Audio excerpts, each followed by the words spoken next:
The meeting will please come to order. I would ask everyone to stand for the invocation and remain standing for the Pledge of Allegiance. Tonight's invocation is being offered by Police Chaplain James Burke. He is the guest of Councilman Doug Perdue. May we pray.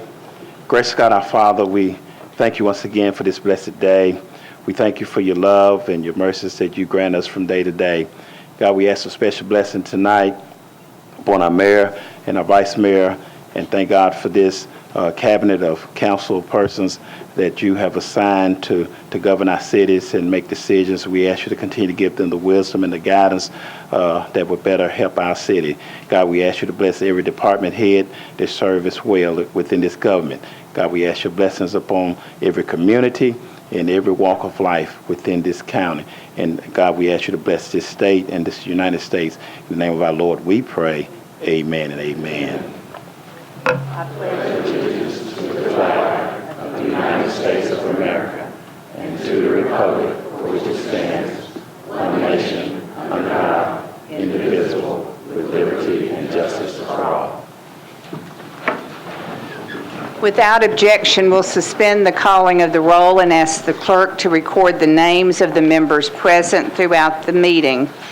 Is there a motion to adopt the minutes of our January 21st? We have a motion and a second.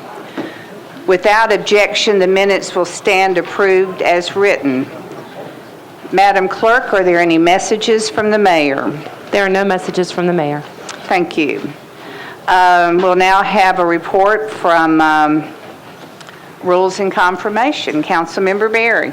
Thank you, Vice Mayor. Rules and Confirmations met and approved the following individuals: Mr. James Zant, Ms. Mary Elena Ramos, Ms. Kia Jarman, and Dr. Doug Morgan. 6-4-0 against, and I move approval. We have a motion and a second.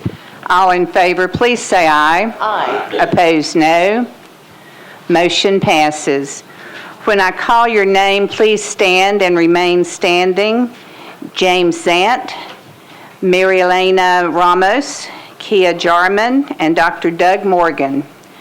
On behalf of the Metropolitan Council, thank you for your willingness to donate your time and your service to our great city. Thank you very much.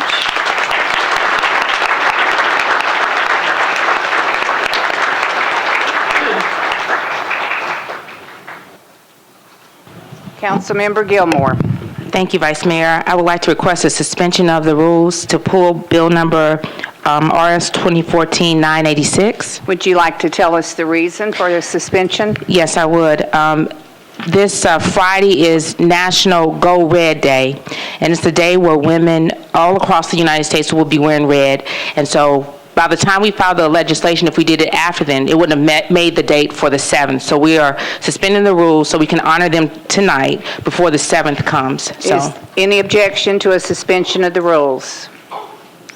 Seeing none, we will consider RS 2014-986. It recognizes February 2014 as American Heart Month and Friday, February 7th, 2014 as National Wear Red Day. Councilmember Gilmore. committee reports, please. Councilmember Berry. Thank you, Vice Mayor. The committee rules approved 6-4-0 against. I move approval. Thank you. Councilmember Gilmore. I request that we approve this bill. We have a motion and a second.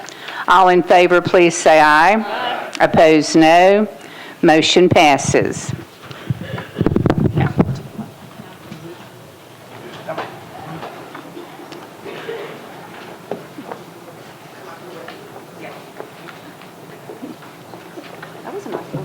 It was.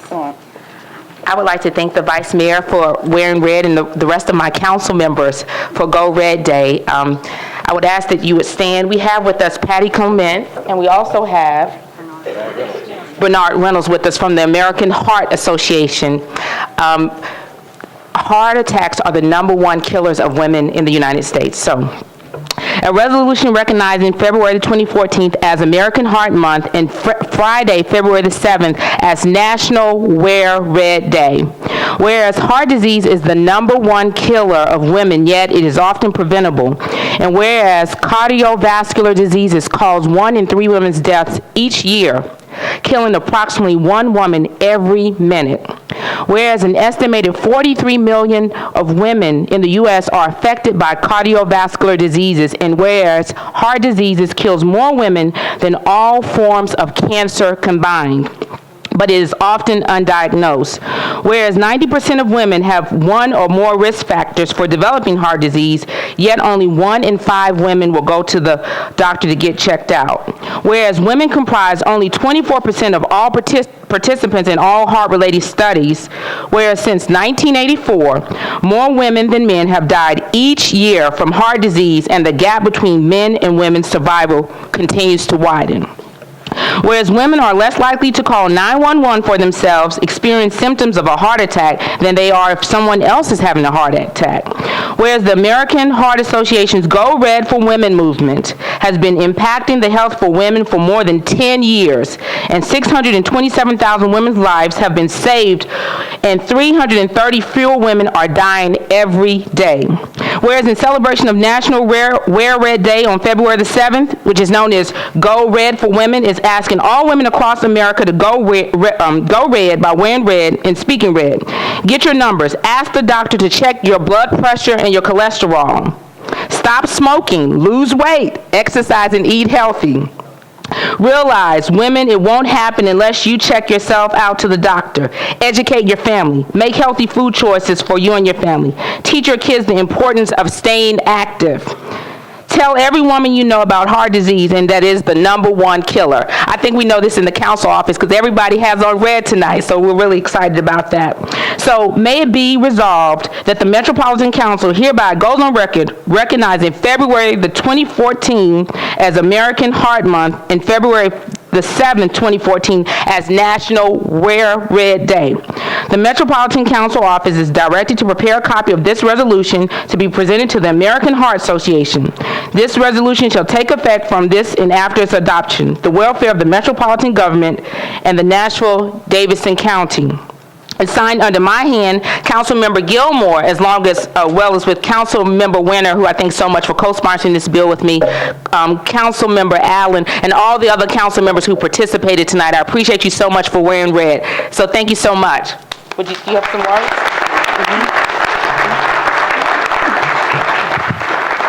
Thank you, Council Lady Gilmore.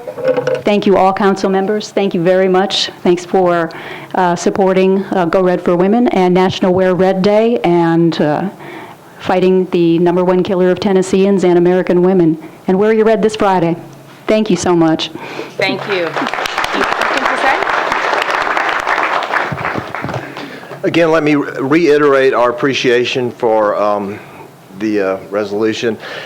Knowing Councilwoman Gilmore's mother, I understand where she gets her passion and enthusiasm, and certainly appreciate what she's doing for us on Thursday in the same recognition at the State House. It's a privilege to have Councilwoman Weiner with us, who's a good friend, and I am a constituent of hers, so I don't think she really had a choice in the matter. But thank you for your time. Thank you for the red.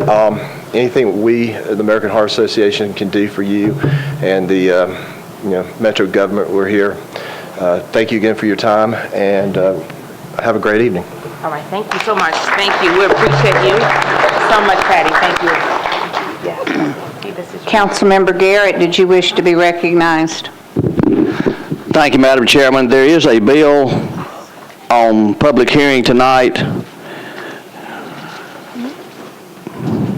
Madam Chair Lady, if you'll help me, 2014-653 amends the Metro zoning code to clarify that historic home events must be inside a historically significant structure. Thank you, Madam Chair Lady. This by rule, this will have to be deferred and will need to be heard at the public hearing on the first meeting in March, and I would so move if that needs a motion.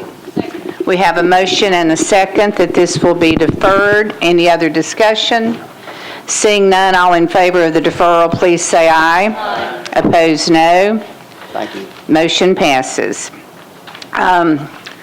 We will move on to other bills on public hearing. The first one is 2013-602, changes 19.6 acres from RS-20 to RS-30 zoning for various properties located on Estes Wood Drive, north of Trimble Road and west of Estes Road. Councilmember Todd. Thank you, Vice Mayor. I move to open the public hearing. Please raise your hand if you're in support. Thank you. Please raise your hand if you're in opposition. Seeing no one in opposition, does anyone in support wish to speak? Seeing none, I declare the public hearing closed. Councilmember Todd. Thank you. I move approval. Have a motion and a second. All in favor, please say aye. Aye. Opposed, no. Motion passes.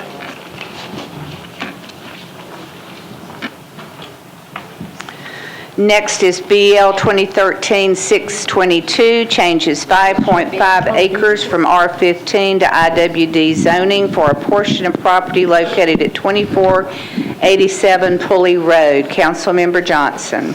Yes, I'd like to move this to the public hearing at the request of the Planning Commission to the March public hearing date. We have a motion to defer this to the March public hearing. Is there a second? All in favor, please say aye. Aye. Opposed, no. Motion passes. BL 2013-630 changes 1.34 acres from RS-40 to SP zoning for properties located at 630 and 634 Sedbury Road to permit up to 8 single-family detached residential units. Councilmember Evans. Move to open the public hearing. Please raise your hand if you're in support. Thank you. Please raise your hand if you're in opposition. Anyone in support wishing to speak, please line up at the lectern. And please line up if you wish to speak. Please state your name and address.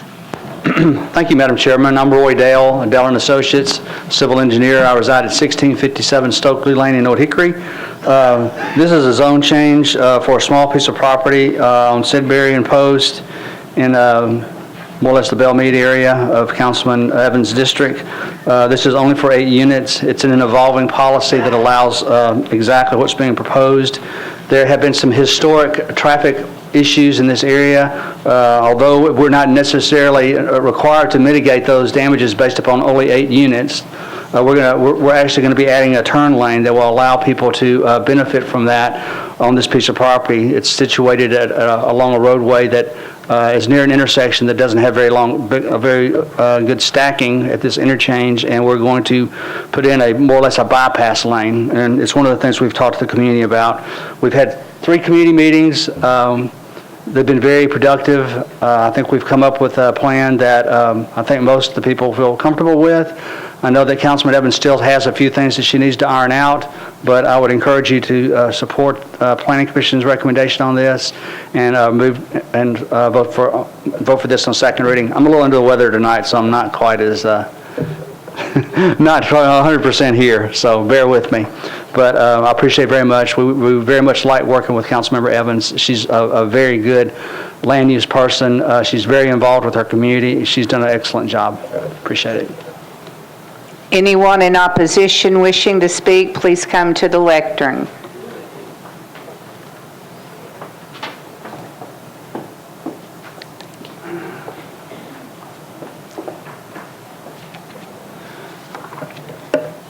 My name is Alicia Wharton, and I live at 108 Haverford Drive, which is to the south of the development that they are proposing.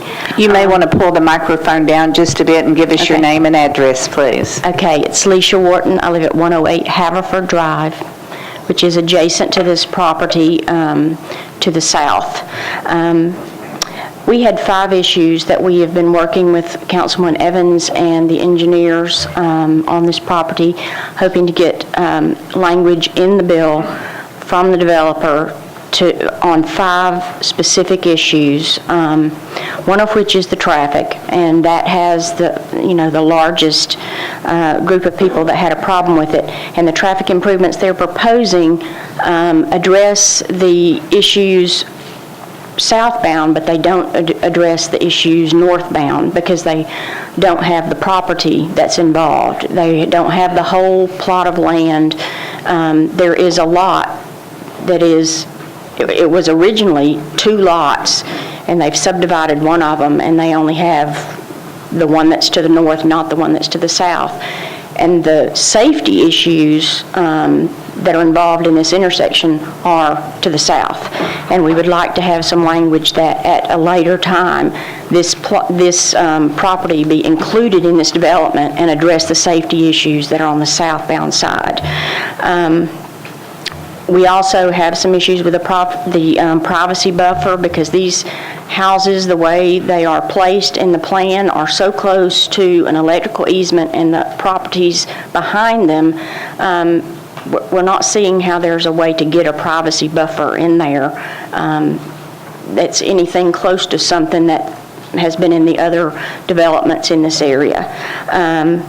We are asking for some help with that electrical easement and that buffer, or a change in the density to less than 8 houses. That's why we're in opposition to the bill as it stands today until those issues are done. And also a sidewalk extension, because as the plan is now, they are just sidewalks to nowhere. It goes along the border of this and doesn't go to the other streets, which could use the crosswalks that are incorporated in here. If it could go, it's about another 30 feet of sidewalk that we're requesting. Thank you. Good evening. My name is Mina Johnson. I live at 6600 Fox Hollow Road. I do believe in community plan and policy. So for that ground, I do not oppose this project. However, I am opposing because this is a specific zoning. As of right now, small details are missing. As Ms. Horton pointed out, there are 6 issues need to be ironed out before the final reading. So therefore, for that ground, I am opposing because I wanted to have a concerned voice to be heard. So when the reason I'm a big community community plan supporter is since 2005 or 6, I have been involved with the community plan process, and I do believe the process, especially bottom-up process, incorporating neighbors' voice into policy. And as of right now, we are having Nashville Next, which is a great process. Anybody who have concern on neighborhood Nashville, the future, we can voice our concern. So our Council Lady Evans is a big supporter of community process and zoning process. So as of right now, we do have 3 community meetings, and I'm very confident that our Council Lady Evans will iron out every single detail. So what I'm asking you is do not pass the bill as is. As of right now, the plan is a little sketchy. So let's not pass the sketchy plan, but let's pass as a specific plan. And one thing I want to thank you is I am very grateful with the development and engineering team, because when we did a community plan on that specific area, that kind of development, not exactly, but sort of that kind of development is the plan we envisioned. Not a massive 20-unit condo or, oversized 3-story shotgun house. So our developer and engineer are very, very sensitive for that neighborhood concern. And also, I'm very appreciative about intersection improvement. This plan cannot going forward without intersection improvement. So I'm asking you to please follow our Council Lady Evans' lead and iron out very specific detail before you pass a third reading. Thank you. Thank you. Hello, I'm Jack Goodrum. I live at Cargyle Lane that is near this proposal. I'm too with this woman here. Before this thing's passed, I'd like you guys to look into the traffic problems there, which none of us have got an answer on. It's a three-way bottleneck currently. It doesn't allow for any bicycles currently because there's too much traffic. There's a safety concern, so I think it speaks for itself. But if something needs to be studied, and I don't think anybody's given us an answer or time or anything as far as any traffic studies, but you add 8 houses to this bottleneck currently, you've got more traffic problems. So I think somebody owes the residents in this area at least some answers on how they're going to handle the traffic. Kids can't ride bicycles. They just put in bicycle lanes. I don't know why they did, because they don't fit and it's too dangerous for them. And along with that, I'll leave it at that, but one other thing, 8 houses doesn't make sense. It's more, if you could reduce them to 6 houses, that makes more sense. Thank you. Thank you. If you are in the chamber, you will need to find a seat or go out into the mezzanine. There are some seats up to the front. Seeing no one else wishing to speak, I declare the public hearing closed. Councilmember Evans. I'd like to move approval on second and defer third reading to the first meeting in March with a brief explanation. We have a motion and a second. Thank you very much, Vice Mayor. As I mentioned, we've had 3 community meetings. We're probably going to have a couple of more. They've already, I won't belabor the issues that we're working through. The engineering team has been fabulous. The community has been fabulous. The intersection improvements for such a small development will, I think, make a huge difference. But we still have a few things to iron out. One of those things is the community would like to tweak the evolving land use policy in the area for subsequent developments that will follow on to this one. I learned today that the community, you probably have a lot of experience with this because you do more zonings than I don't have very many in my district because it's fully developed, but the community will have to pay for the filing fees and everything that goes associated with tweaking that land use policy. I'm pretty confident that we'll pass the hat, and I've got a little bit of money in my campaign account that we'll use to spend it, but it does open up some questions of equity and access for the rest of the city. Not every neighborhood can do that, and so I would encourage when Ms. Blaylock brings her bill to the floor that allows some flexibility on that we consider passing it in some form, because I think good land use policy should be available to everybody in this city, regardless of what your income is or where you live or how much money you can raise. So with that, I move approval, and I thank my community for turning out. We have a motion and a second. All in favor, please say aye. Aye. Opposed, no. Motion passes. Next is BL 2014-634, makes applicable the provisions of the Hillsborough West End Neighborhood Conservation Overlay District to 105.05 acres for properties along 25th Avenue South, 27th Avenue South, Ashwood Avenue, Chesterfield Avenue, Hillside Drive, Natchez Trace, Overlook Drive, Sunset Place, West Linden Avenue, Westwood Avenue, and Woodland Drive. Councilmember Allen. Thank you. I'd like to open the public hearing, please. Please raise your hand if you're in support. That's good. Thank you. Please raise your hand if you're in opposition. Thank you. Anyone in support wishing to speak, please line up at the lectern. I say nothing about our area. They show up vocal. Please state your name and address. Good evening. My name is Martha Stinson. I live at 2606 Westwood Avenue within the proposed expansion, and I'm on the neighborhood board. First, just a little history. As you know, Nashville once had a streetcar system. When the Hillsborough line was added in 1910, streetcars began going out to Blair Boulevard. This sparked a wave of home building. Most of our homes were built between 1910 and 1935 in the styles favored in the day: Craftsman Bungalow, Tudor Revival, Four Square, and English Cottage. In 1993, the district was placed on the National Registry of Historic Places. This is because we have the largest cohesive collection of early 20th century houses in all of Nashville. As big an honor as this is, the registry does not prevent demolition of historic homes or provide guidelines for new construction. So the neighborhood sought to protect its unique assets, and in 2005 adopted conservation zoning over roughly half the district. It is the other half that we're talking about today. Over many months, the board has heard from many neighbors expressing concern about this part of the district, about the increasing demolition and the new construction, some of which is compatible and some of which varies greatly. In response, the board decided to gauge support for an expansion with an education campaign and a survey. Volunteers were plentiful and enthusiastic. To start, 500 flyers were delivered door to door. 25 block captains held house meetings and canvassed their neighbors.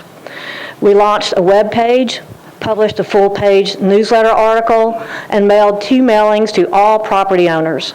We held 3 community-wide meetings, and we followed all legal notification rules to a T. To sum up, the district is a unique historic asset with national recognition worth saving. For over 6 months, there has been a vigorous education campaign with ample opportunity for information and dialogue. We respectfully ask for your support of this expansion. Thank you. Hey, my name is Tom Cash. I live at 3104 Ackland Avenue, and I am the chairman of Hillsborough West End Neighbors. Back in 2005, when we enacted our initial conservation overlay, it was a huge success. This time, as we looked at expanding it even into another part of the neighborhood, we looked at modeling the effort back in 2005. Since then, there's been a lot of, since 2005, there's been a lot of talk here and there about expanding the overlay. We didn't jump at this at the first chance we got, but we waited until we had the right leader and the right team with enough volunteers ready to do the footwork of communicating and educating about the CZO so neighbors could make an informed decision. Our organization found the right leader in Martha, who you just heard from, and in turn she built a stellar team with dozens of volunteers to do the grassroots effort right. Councilmember Allen, as well as Robin Ziegler at Historic Zoning, have been instrumental at helping to educate and answer questions. As someone who lives in the current overlay, I can attest that Metro Historic Zoning does more than just tell homeowners that they can do something or they can't do something, but they take the time to help them find a way to meet their needs for their home. And that process for the expansion has already started. Questions about, can I do this with my home, or how can I work this out? As Martha pointed out, we undertook a significant labor to educate and elicit feedback from neighbors and property owners. We do not take lightly a change to zoning of this magnitude. And as with our work securing the initial overlay, this process has been fair and thorough. At this point, over 200 property owners have returned a survey, and 86% of them are in favor of expanding the overlay. 10% are opposed, and the remaining 4% are they either said they have no opinion. There are a couple of split vote houses, and a couple who need more information. A number of people who initially said they need more information have gotten their questions answered and have subsequently returned a survey. We've kept Councilmember Allen regularly updated as these results from the surveying have come in. So on behalf of the Hillsborough West End Board of Directors, who unanimously supported this proposal, I ask that you approve this request and preserve historic Hillsborough West End. Thank you. Thank you. My name is Rita Richardson. My family and I live at 2705 Woodlawn Drive in the proposed conservation zoning district. I'm in favor of conservation zoning in my neighborhood. My husband Tim and I have lived in our bungalow home for 21 years. We've raised our 2 boys in this house, which was built in 1928, using a Sears catalog home kit. We plan on spending the rest of our lives in this home. We've always been proud to call Hillsborough West End our neighborhood. The charm and the character of this area are unique, quaint, and beautiful. Recently, however, we've become troubled by the infill that we see taking place around us at a rapid rate. Most of the monstrous new homes being built in place of historic homes are not in keeping with the historic scale and architecture of the neighboring older homes. We think that the best way to maintain the positive, attractive aspects of our neighborhood is to stop the frenzy of tearing down existing homes. We are not against development and change in general. We simply think that as Nashville grows, we should be smart and sensitive to the needs of all neighborhood residents. We should also be cautious. When we tear down these pieces of history, they cannot be replaced, no matter how big or nice the new construction is. By protecting our neighborhood's historic character and its diverse mix of homes, large and small, we are ensuring that this corner of Nashville maintains its unique appeal. We respectfully urge you all to support the expansion of the Hillsborough West End Conservation Zoning Overlay. Thank you. Thank you. My name is Ann Toplovich, and I'm an owner-resident at 2715 Westwood Avenue.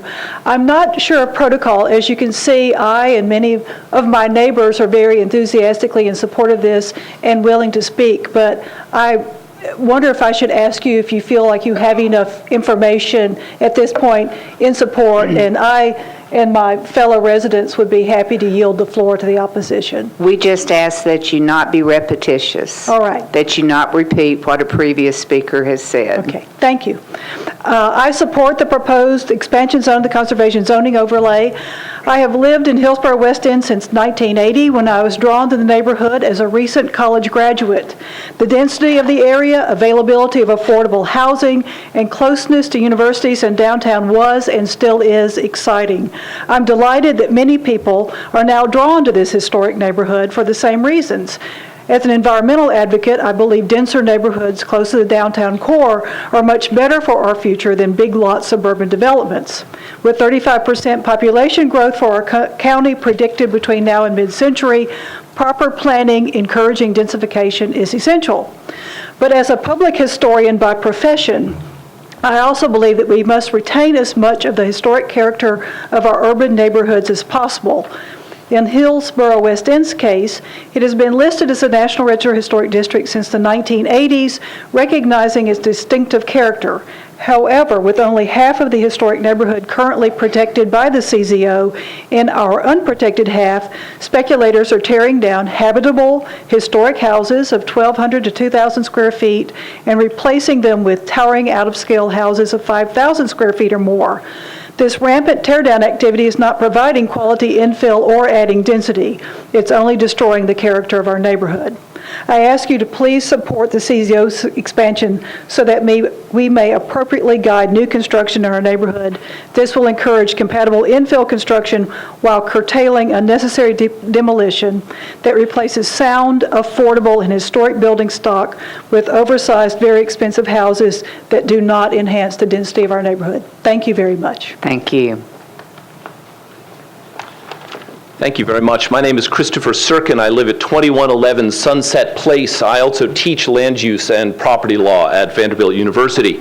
I'm a newcomer to Nashville, and I'm speaking in the capacity of someone who has just moved to this neighborhood from the Northeast. And I wanted to let you know that what drove me to buy in this neighborhood was its historic character. And in fact, it was a character that I deliberately sought out when I was moving here with my family. Unfortunately, that's a kind of historical character that can actually be consumed. It is a public good in a sense. And each individual transaction and each individual property that is torn down may seem like it is releasing value and satisfying consumer preferences, but in the process it is actually consuming a good that can in fact be depleted.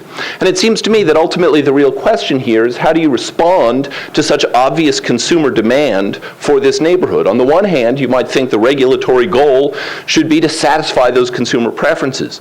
But I would submit to you that instead, the regulatory goal should be to recognize that the reason for that consumer demand right now is that there is a valuable commodity here and something that really does need to be preserved. And these neighborhoods are vanishingly rare, and vanishing is unfortunately an active verb. So I encourage you to support this bill. Thank you very much. Thank you.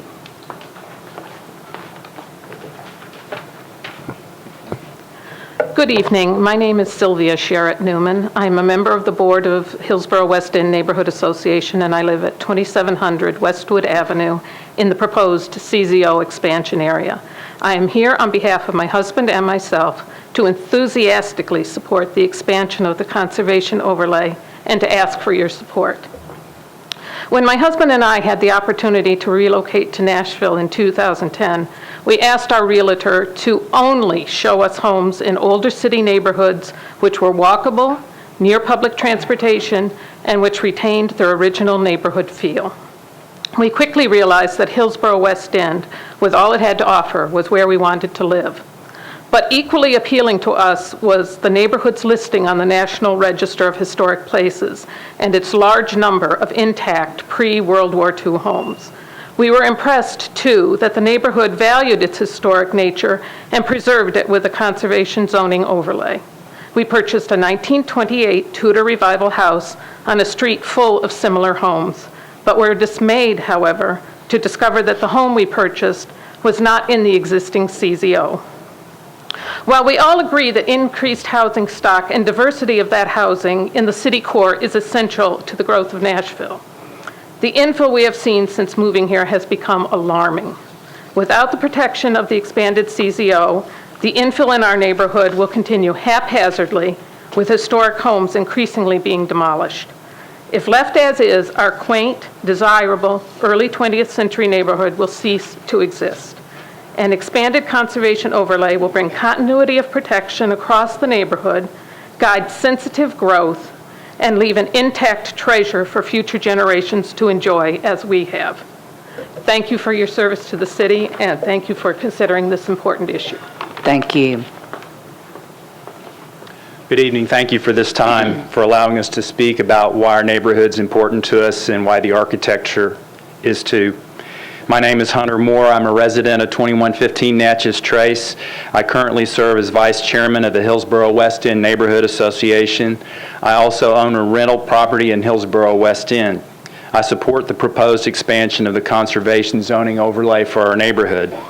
I've lived in the existing conservation overlay since it was established in 2005. As a resident, I've seen firsthand the advantages of having a CZO. Inside the CZO, homes with historic character have been improved and added onto. New construction is in keeping with the surrounding homes. Since the CZO, my property values and property taxes have continued to climb. Outside the CZO, it's another story. In the past 3 months, several homes within a few blocks of my house have been torn down, including 2 on my own street. At least 3 of these homes had been listed on the National Register of Historic Places as contributing to the historic character of our neighborhood. Without a CZO expansion, demolitions will increase. The existing overlay covers only a portion of Hillsborough West End. This expansion will protect and preserve an important part of Nashville's character for generations to come. I ask that you support the proposed CZO expansion for Hillsborough West End. Thank you for your time and for your service. Thank you.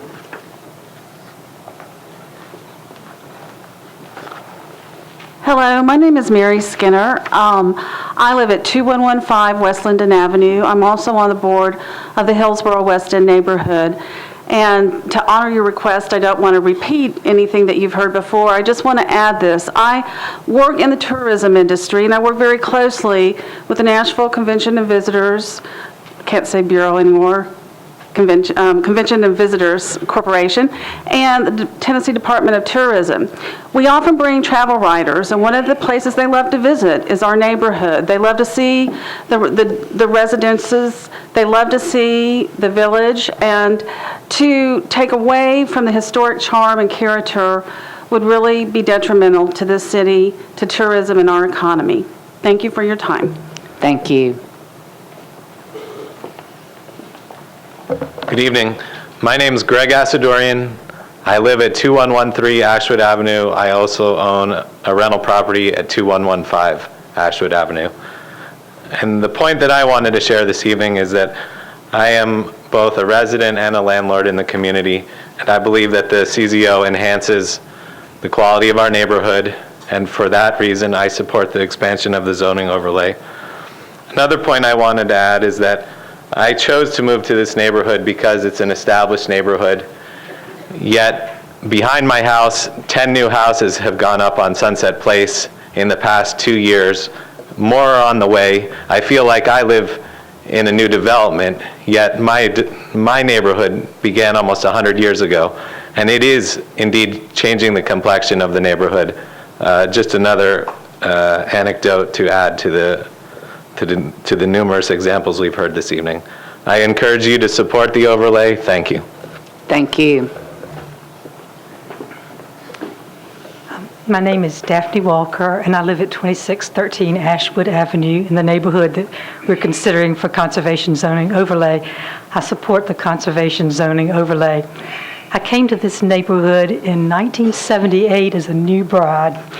My husband and I have lived in the neighborhood for 36 years, and we've raised 3 boys there. And we really have been loved and nurtured by this neighborhood.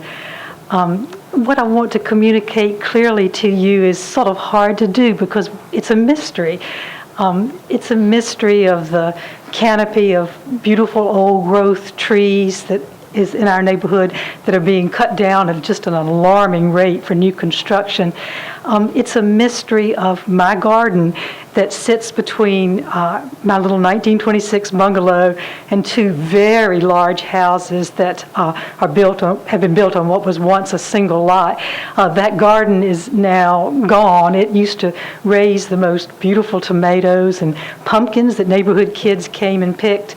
There is now no sunlight there. The air is stagnant, and there's quite a bit of water running off these big concrete driveways.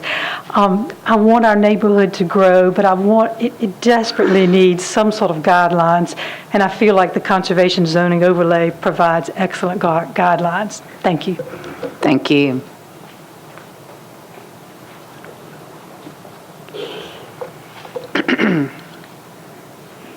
Council members, my name is Suzanne Elmer. I live at 3003 Blakemore Avenue in the existing Hillsborough West End Conservation Overlay. I'm here in support of expanding the Hune Overlay. I'm a veteran realtor, and the majority of my income comes from representing buyers, sellers, developers, builders, and investors in Nashville's urban and historic neighborhoods. I work daily with developers and builders that create and adapt their designs to preserve historic homes and serve the demand of the buying public at the same time. There are broad design options and attractive profit margins where careful builders can enhance our neighborhoods without destroying the character and the very reason so many new people are choosing Nashville. Throughout Nashville, our neighborhoods with historic and conservation zoning protection are consistently among the most sought-after neighborhoods where people want to live, work, play, and invest in Nashville. I appreciate your careful consideration and urge you to support the expansion of the Hillsborough West End Conservation Zoning Overlay. Thank you. Thank you.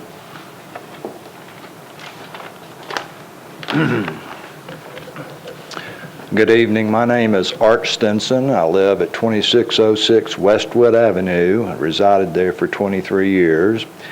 And this is also within the boundary of the proposed conservation zoning district. I am in favor of the conservation zoning both as a homeowner and as a professional.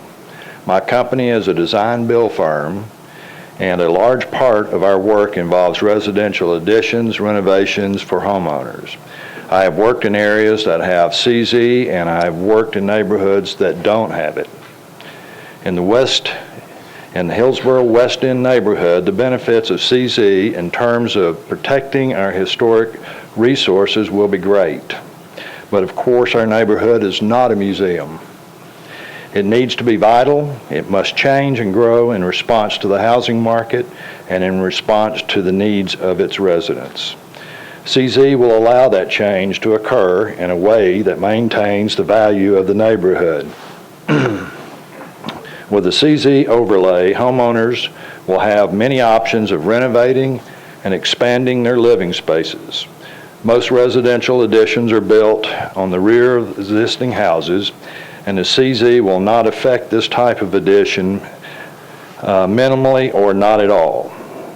For many of the historic houses in our neighborhood, it will be possible under CZ to even double the amount of living space. I know from experience that this is more project than most people want to do. but it will soon be an option even with this overlay. In the case of a homeowner who wants to do something more drastic, maybe take a roof off, add a second story, something that would really affect the appearance of a house from the street, that type of work will still be permitted if the house is not historic. And although most houses in our district are considered historic, about 20% are non-historic houses and could be modified this way. Our neighborhood has a great diversity of houses, and one of which can be expanded in any number of ways under CZ. This overlay will protect that diversity and will allow us flexibility for change. Thank you. Thank you. Anyone in opposition wishing to speak, please line up at the lectern. Good evening. My name is Lara Flato, and I live at 2810 Hillside Drive. And I am in opposition of the current proposed restrictive covenants. Basically for two reasons. One is on a substantive level, the second is on a procedural level. At the January 9th community meeting that was held, well, let me back up. For a little bit of background, my street was not initially included on the expansion overlay. For some reason, after the first two community meetings, it was added to the overlay. I attended the January 9th community meeting, informational meeting, where I asked specifically with respect to any one street in the expansion area, what level of support would be deemed sufficient for the expansion overlay to apply, for the restrictions to be applied. I was told 70 to 80%. On my street, of the 11 houses on Hillside Drive, 10 property owners have submitted surveys. 4 are opposed. That is only 60% support, which is not deemed sufficient, should not be deemed sufficient support for Hillside Drive. The second reason I am in opposition of the restrictive covenants is especially due to the added street, including Hillside Drive, there was insufficient due process and procedure. You've heard from some of the board president that painstaking efforts were taken to notify everybody and that there were block meetings and information meetings. However, my husband and I never got any invitations to block meetings. There were no flyers of information. The first bit of information that we received was about the January 9th community meeting. In fact, that was after the first reading had already been held at the Metro Council. So at least for Hillside Drive or the areas that were not originally included in this expansion, if the first option is to not include these streets in the restrictive covenants, at least they should be deferred while the members of these streets have additional opportunities to discuss amongst themselves whether or not we want the restrictions to be applied to this area, because from now until the third reading, which is apparently February 18th, there's not enough time.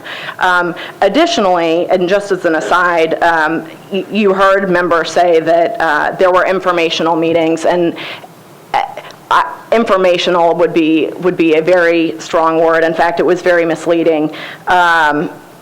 One member of my community actually asked, "Are there any negative aspects for the overlay going in?" And the answer was none. And if we're going to have informational meetings, I think we need to inform the public of the positive and the negative, not just the viewpoint that you want them to hear. So, thank you. Thank you.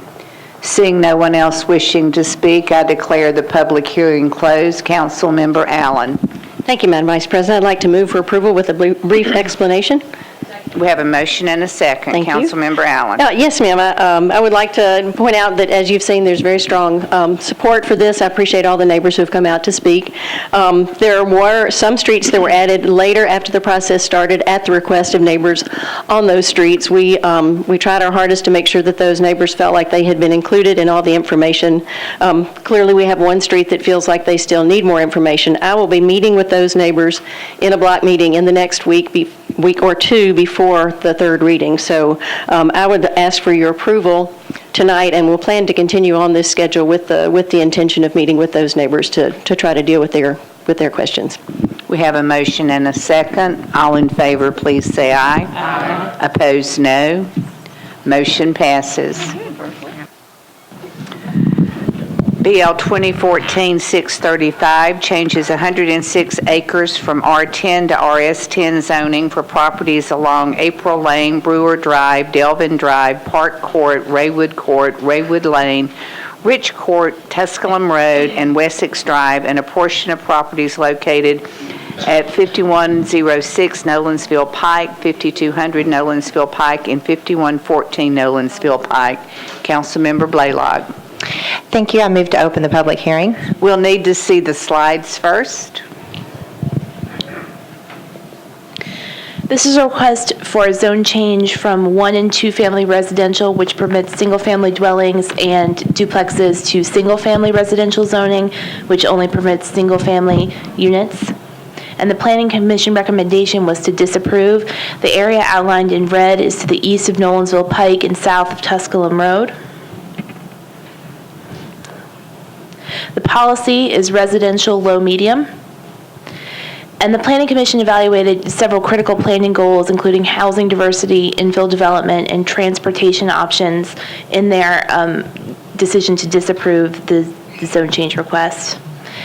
And evaluated the neighborhood assets. The area outlined in red is the area requesting to be downzoned, and it shows access to collector and arterial roads and access to public transportation shown in orange on the map, as well as access to commercial nodes shown in purple on the map.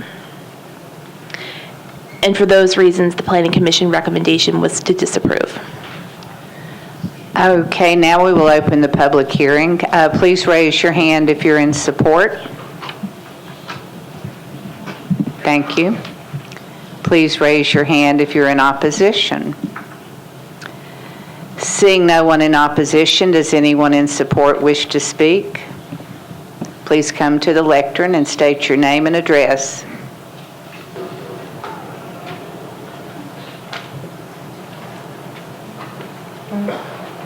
Good evening, everyone. My name is Stephen Lohr. I live at 295 April Lane.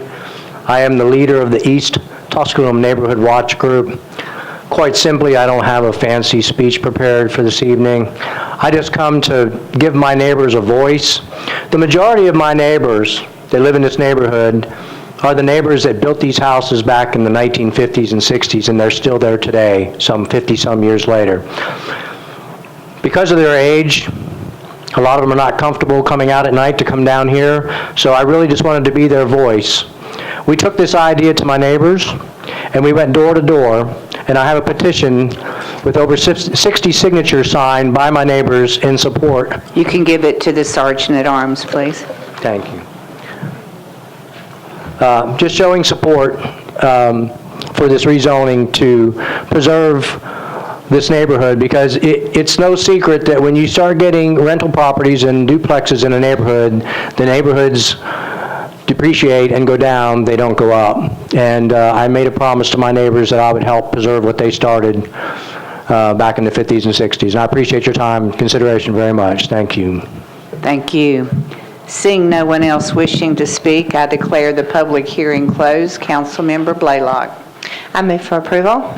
We have a motion and a second. Councilmember Bedney.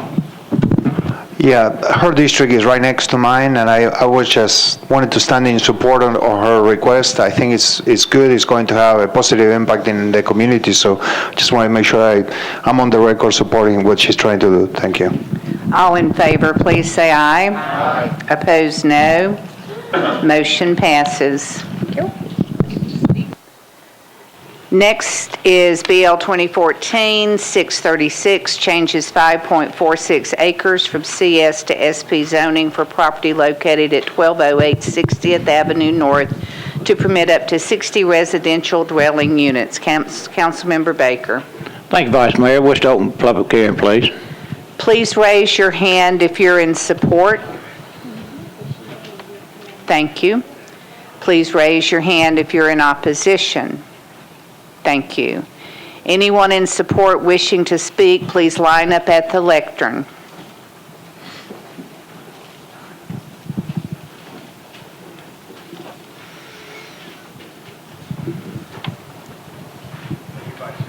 Please state your name and address. Thank you, Vice Mayor. My name is Michael Kenner. I live at 2505 Vaux Lane in 12 South. This development is a cottage courtyard development.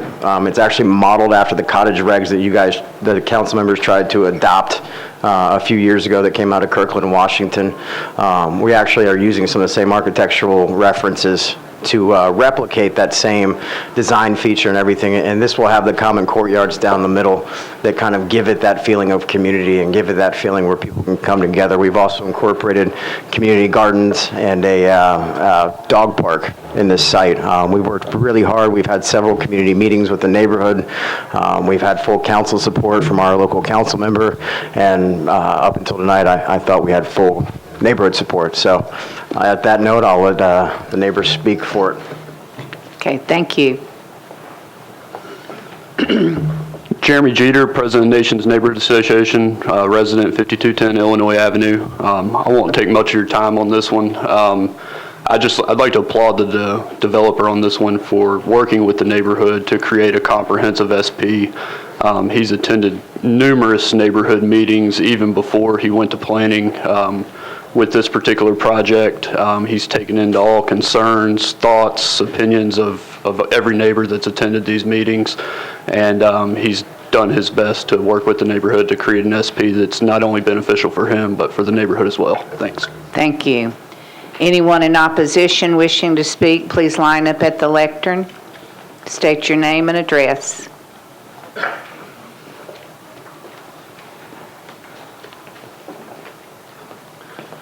My name is Marty Basire. I live at 5904 Mall Road, which is right adjacent to the property. I don't know where all the community meetings come from because I never got the first letter on them, and I'm totally opposed with it with a lot of other my neighbors. So I'm totally against it. And I spoke with you earlier, totally against it, Mr. Baker. Do you have a petition? No petition, okay. Just a lot of neighbors that's totally against it. Okay, thank And you. the community meeting, I don't know where it come from, never heard anything. Thank you. Seeing no one else wishing to speak, I declare the public hearing closed. Councilmember Baker. Thank you, Vice Mayor. I move approval. Second. We have a motion and a second. All in favor, please say aye. Aye. Opposed, no. Motion passes. BL 2014-637 changes .06 acres from CS to MUNA zoning for property located at 1736 Arthur Avenue. Councilmember Langster. Thank you, Vice Mayor. Move to open the public hearing, please. Please raise your hand if you're in support. Please raise your hand if you're in opposition. Seeing none on either side, I declare the public hearing closed. Councilmember Langster. Thank you, Vice Mayor. Move for approval, please. Have a motion and a second. All in favor, please say aye. Aye. Opposed, no. Motion passes. BL 2014-638 changes 16.6 acres from RS 7.5 to SP zoning for property located at Surf Drive unnumbered west of Dickerson Pike to permit up to 81 residential dwelling units. Councilmember Harrison. Thank you, Vice Mayor. Let's move the public hearing, please. Please raise your hand if you're in support. Thank you. Please raise your hand if you're in opposition. Anyone in support wishing to speak, please line up at the lectern. Thank you, Vice Mayor. I'm Roy Dale. I reside at 1657 Stokely Lane. Dale & Associates, we're the planners and engineers on this particular project. As mentioned, this is about 16.5 acres, which is currently zoned RS 7.5. You can do 82 units on this site by right. But in this case, by using an SP, it really helps everybody because you can develop the property. We're not actually increasing density. I think we're doing 81 units versus 82. And by incorporating the SP, we can control access. We can set aside property for open space. We can control architecture. And we've had 2 or 3 community meetings that have been very, very positive. Obviously, when you have an SP, there's always a lot of details. I'm sure that maybe a neighbor has a question about a detail or two. They want to make sure it's on the plan, and that's certainly okay. but we've received nothing but support on this. It's going to be a very good project. It's going to help revitalize this area, and it's a really good use of the SP. Planning recommended approval of this 10-0, and we would encourage y'all to vote for this on second reading. Thank you. Thank you. Anyone in opposition wishing to speak, please line up at the lectern. Good evening. My name is Ronnie Haley. I live at 2912 Rich Acres Drive, and I'm the Vice President of Homeowners Association, and I represent the people of Hillhurst Homeowners Association, which is adjoining to the 16 acres that are being developed by the gentleman here, Mr. Roy Dale. We have met with him, and people in the community have some major concerns, which is that there's a dead-end street that runs adjoining to the property that's being developed. And our concerns, and we talked to the developer about it, we don't want that dead-end street open so they can have through traffic coming from the development through our neighborhood. Now, he definitely said that they wouldn't do that, but I wanted to go on record to make sure that we have this understanding if the development is approved. Another one of our main concerns was the stormwater runoff. Since they're going to be developing the land and stripping it, part of it down, and this property is uphill from our neighborhood. We're worried, some of the people in the neighborhood are worried about the stormwater runoff, and they assured us that they would take care of that in the way they would develop the property. So I would like to just go on record as saying that these are our main concerns. The neighborhood we live in is about 60 years old, and it's a quiet neighborhood. We haven't had a lot of crimes in the time. I've been living there for 21 years, and we haven't had, crime is almost non-existent as far as break-in goes. We have homeowner meetings pretty regular, and if anything was going on in the neighborhood, I'm pretty sure people would report it in the meeting. And one of our main concerns is that if that street is open and the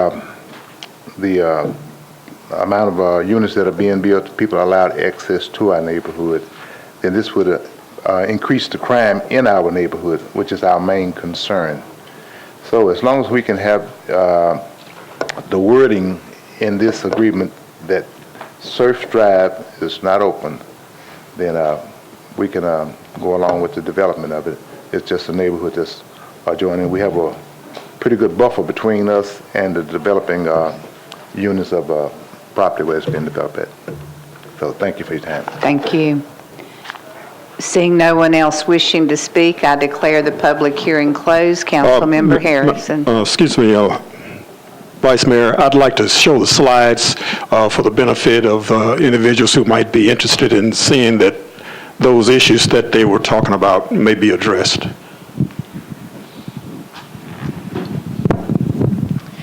This is a request for a preliminary SP to permit 81 multifamily detached dwellings. And the Planning Commission recommendation was to approve with conditions and disapprove without conditions. The current zoning is RS 7.5, which would permit a larger number of lots. And the SP is for approximately 12 acres of land closer to Dickerson Pike, and the remaining 4.6 acres approximately are labeled as conservation area. This is the plan. There is one access point from Pine Ridge Drive and an access point from Surf Drive that is only for emergency access, and there are crash gates labeled on each side of that right-of-way dedication. All of the remaining 81 units are detached and face either the street that goes through the development or on a courtyard. The policy is neighborhood general. And the Planning Commission recommendation was approve with conditions and disapprove with conditions because it is consistent with the land use policy. Councilmember Harrison. Thank you, Vice Mayor. I move approval. We have a motion and a second. All in favor, please say aye. Opposed, no. Motion passes. BL 2014-639 changes 47.09 acres from RS10, R10, and CS to SP zoning for properties located at 915 and 927 Old Due West Avenue to permit 280 multifamily residential dwelling units and 480 assisted care living beds. Councilmember Bennett. Thank you, Vice Mayor. Open the public hearing, please. Please raise your hand if you're in support. Thank you. Please raise your hand if you're in opposition. Seeing no one in opposition, does anyone in support wish to speak? Seeing none, I declare the public hearing closed. Councilmember Bennett. Move approval, please. Second. Have a motion and a second. All in favor, please say aye. Aye. Opposed, no. Motion passes. BL 2014, 640 changes 1.9 acres from IR to SP zoning for property located at 1405 Centennial Boulevard to permit general office, retail, restaurant, full service, and warehouse uses. Councilmember Baker. Thank you, Vice Mayor. Open for public hearing, please. Please raise your hand if you're in support. Thank you. Please raise your hand if you're in opposition. Seeing no one in opposition, does anyone in support wish to speak? Please come to the lectern and state your name and address.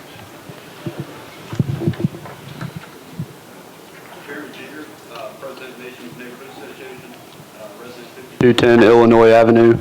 Again, I'd just like to thank the developer for working for us to create an SP on this. Developers attended several of our neighborhood meetings, and he has worked with the neighborhood to create a specific plan that not only works for the developer, but works for the long-term best interest of the neighborhood as well. Thanks. Thank you. Seeing no one else wishing to speak, I declare the public hearing closed. Councilmember Baker. Move approval. I have a motion and a second. All in favor, please say aye. Opposed, no. Motion passes.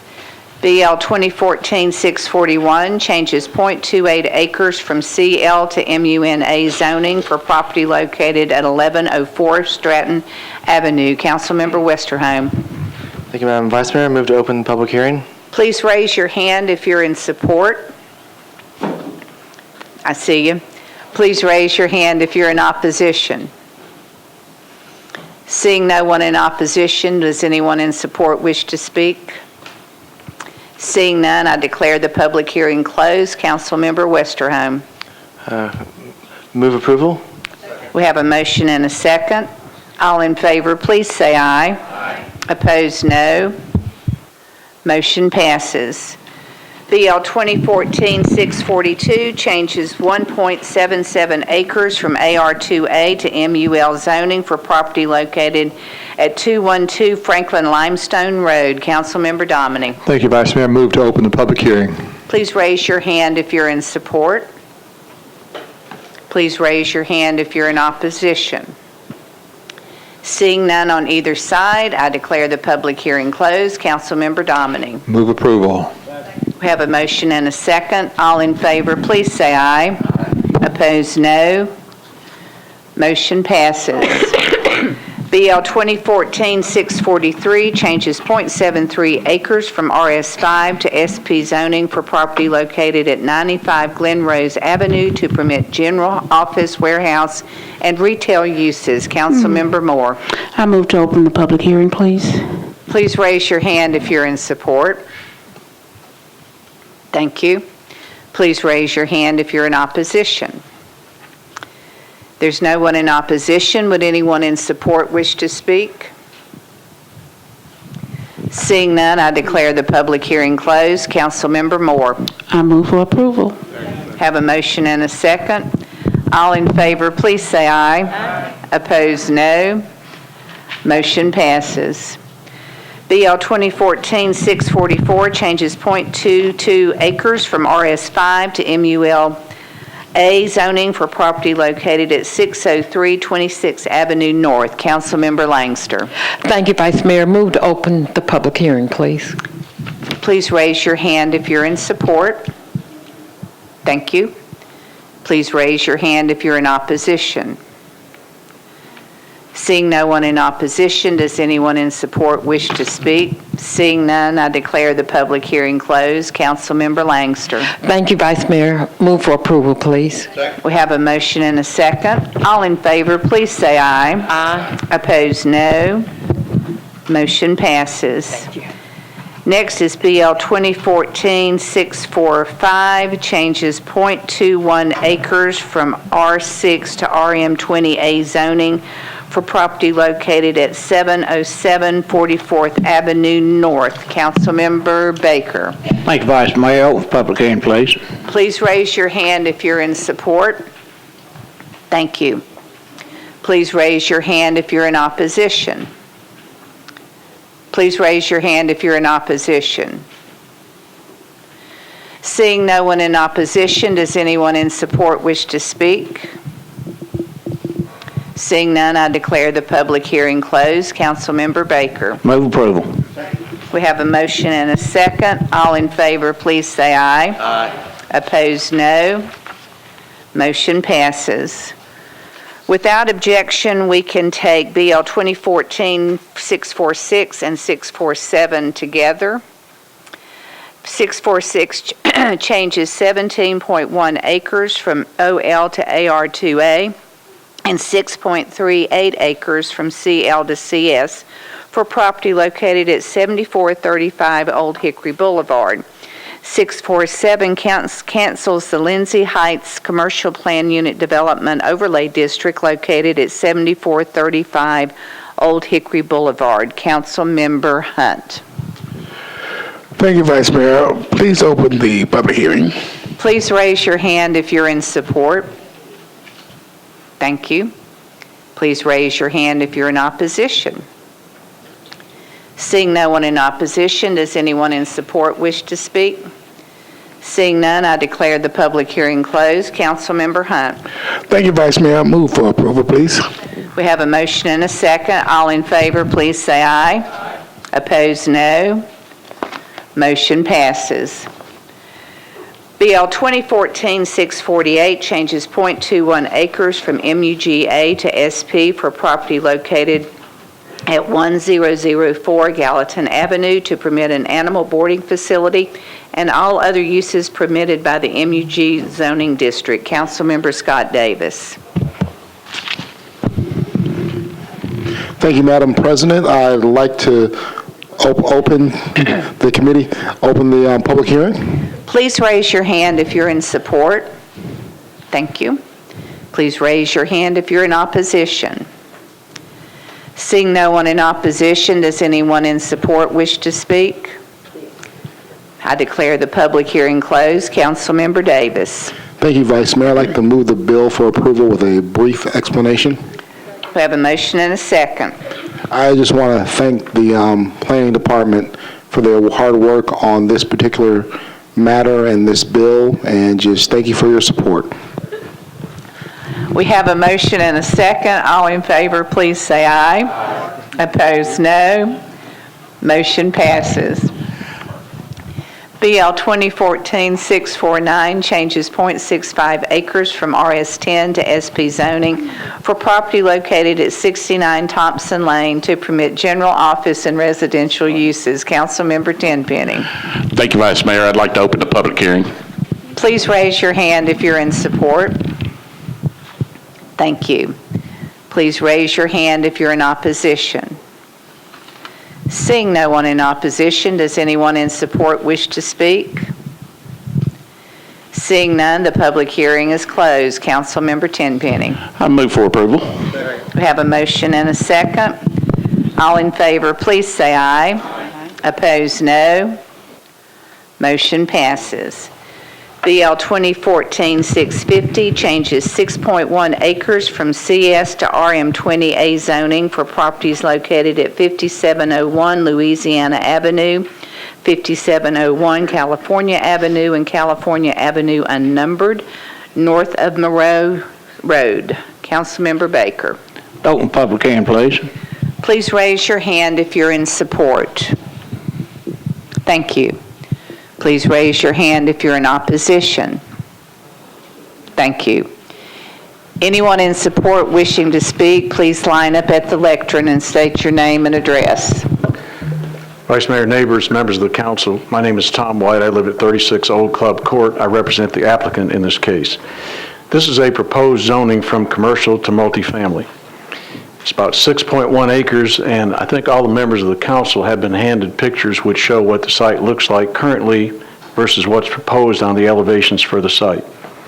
I think this is particularly important in that the site is currently a grandfathered use. It's a lumber mill, it's a sawmill. That's what's on the property at the current time. The commercial zoning requires and allows financial office self-storage and has indicated the current use of a lumber yard is grandfathered in. The RM20, which has been recommended by the Planning Commission, allows single-family and multifamily designed to create walkable neighborhoods with building placement and bulk standards. The planning goals are set out in the report which has been distributed. It's very clearly to, quote, create walkable neighborhoods, provide a range of housing choices, and to support infill development. This matter was recommended by the Planning Commission staff. It was a 10-0 vote of unanimous support by the Planning Commission. I want to take this chance to thank Councilman Buddy Baker, who gave a great deal of his time, not only through 3 neighborhood meetings, but also through the hearings at the Planning Commission itself. I think you'll hear from Mr. Baker on the floor tonight that there are 2 neighborhood groups. One neighborhood group has been supportive, the other has not been supportive. With respect to the comments by the opponents, the minutes of the Planning Commission will reflect those that spoke in opposition said they didn't have a problem with the townhomes, but they wanted an SP instead of this RM20A. I'm encouraging at some point a member of the council to ask the Planning Commission staff, which is here, which is why the goals of the SP can certainly be obtained on the RM20A. You'll get the answer that was given at the Planning Commission, which I think carries the day. The Metro Planning Department, as I said, indicated this on a 10-0 vote.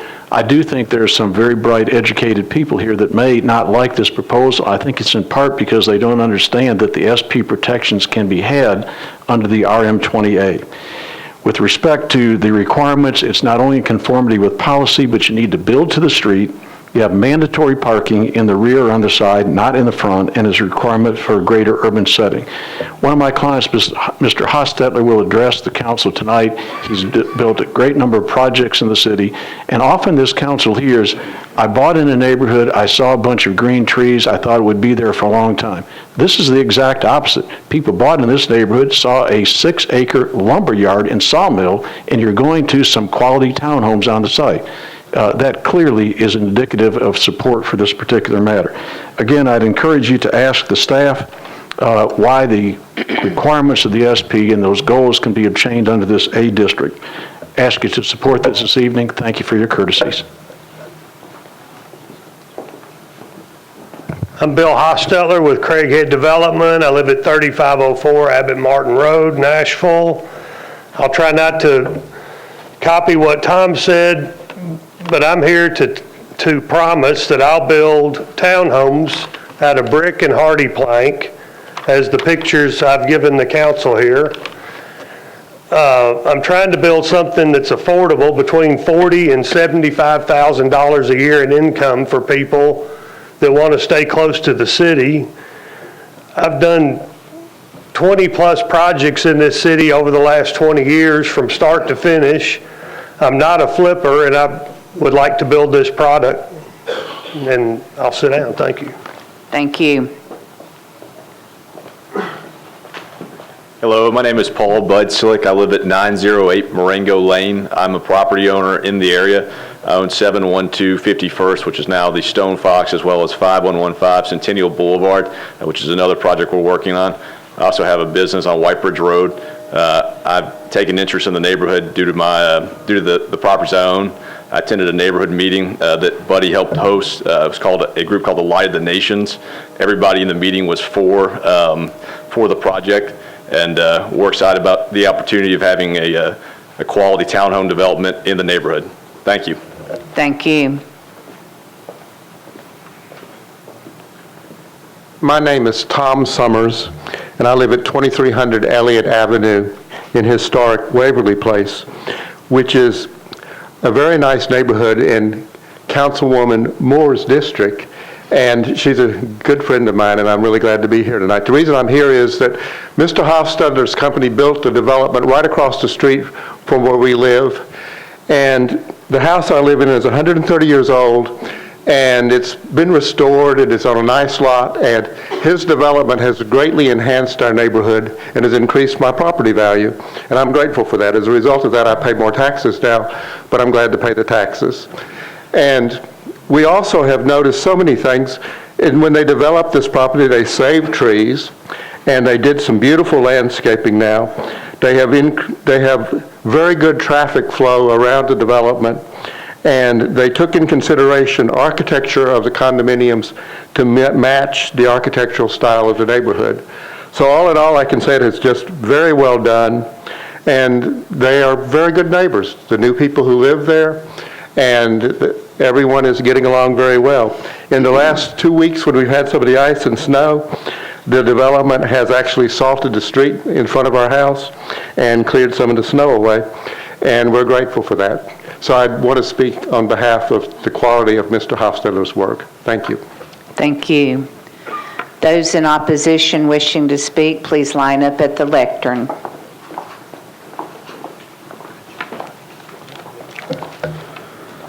Thank you for the opportunity to speak again before you this evening. Again, my name is Jeremy Jeter, President of the Nation's Neighborhood Association, owner 5210 Illinois Avenue.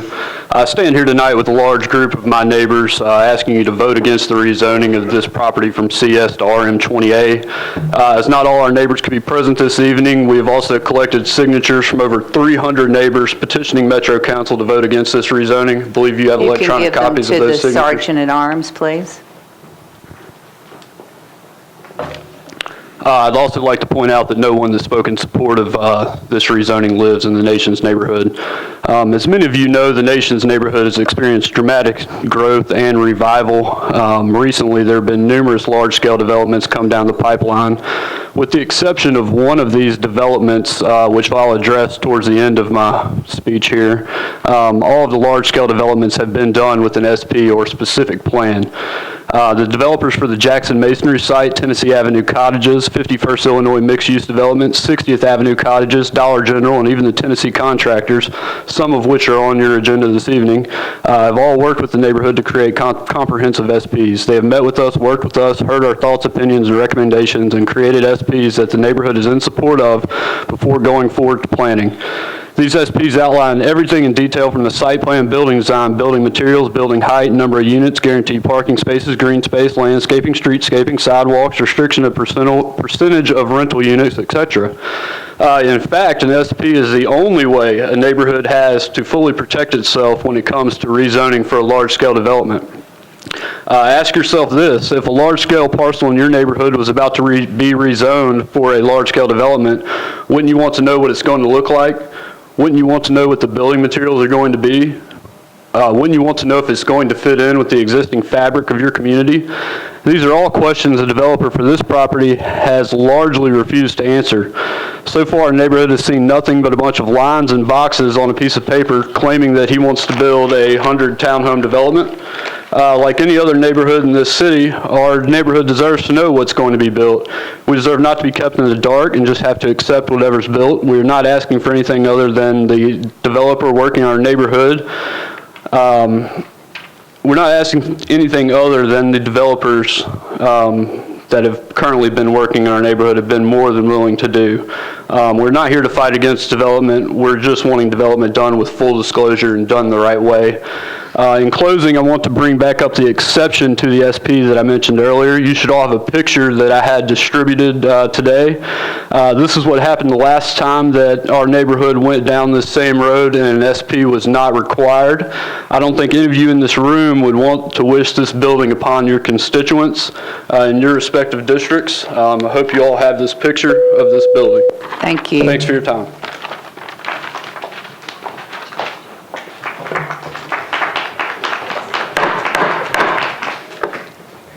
Good evening, Elizabeth Parrott. I live at 5707 Tennessee Avenue, which is a block to a block and a half away from this development, and I'm also the secretary of the Nation's Neighborhood Association. One of my biggest concerns, particularly living so close to it, is the community impact on the infrastructure. No traffic, as Jeremy stated, we have not seen a detailed plan. We do not have a traffic plan. We don't know if there's going to be a single entrance, multiple entrances, and where these points of access will be. Currently, it has been brought up by Public Works that 58th Avenue might be one ingress. However, that comes right at a T, a very sharp T, with Morrow and Tennessee, which is already an extremely dangerous intersection. 58th is basically nothing more than a large alley side street. Another possibility would be 57th, which would put a large number of cars from 100-plus development on a small street that comes to a stop sign less than about half a block from that bad intersection.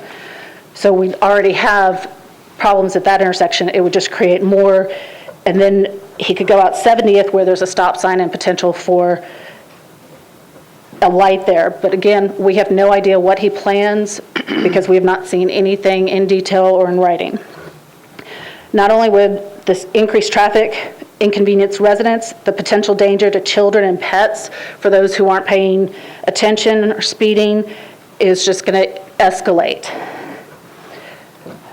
They mentioned at one of the meetings the sewer. Well, that whole sewer line that would come out of this 108 townhome ends right at my house. So I have a significant concern as to that infrastructure and what he plans on runoff, the sewer lines being upgraded, and whether or not it can hold the additional usage of 100-plus townhomes, particularly when we've already supported 60-plus homes right next to that area. And as everyone knows here, the Nations was hit very hard by the flood. That's another concern of ours is water runoff, where that would come from. Right now it's a lumber yard, and honestly we would rather it stay a lumber yard than not have this SP and have a say and know exactly what is coming into our neighborhood. Thank you. Thank you. Good evening. My name is Marisa Frank, and I live at 5305 Louisiana Avenue. It's just a few blocks away from where this development is proposed to go in. I would like to address the unanimous decision by the Planning Commission. Sadly, this is a reflection of the Commission being convinced by the planning reviewer that A district zoning relieves the need to use SP zoning.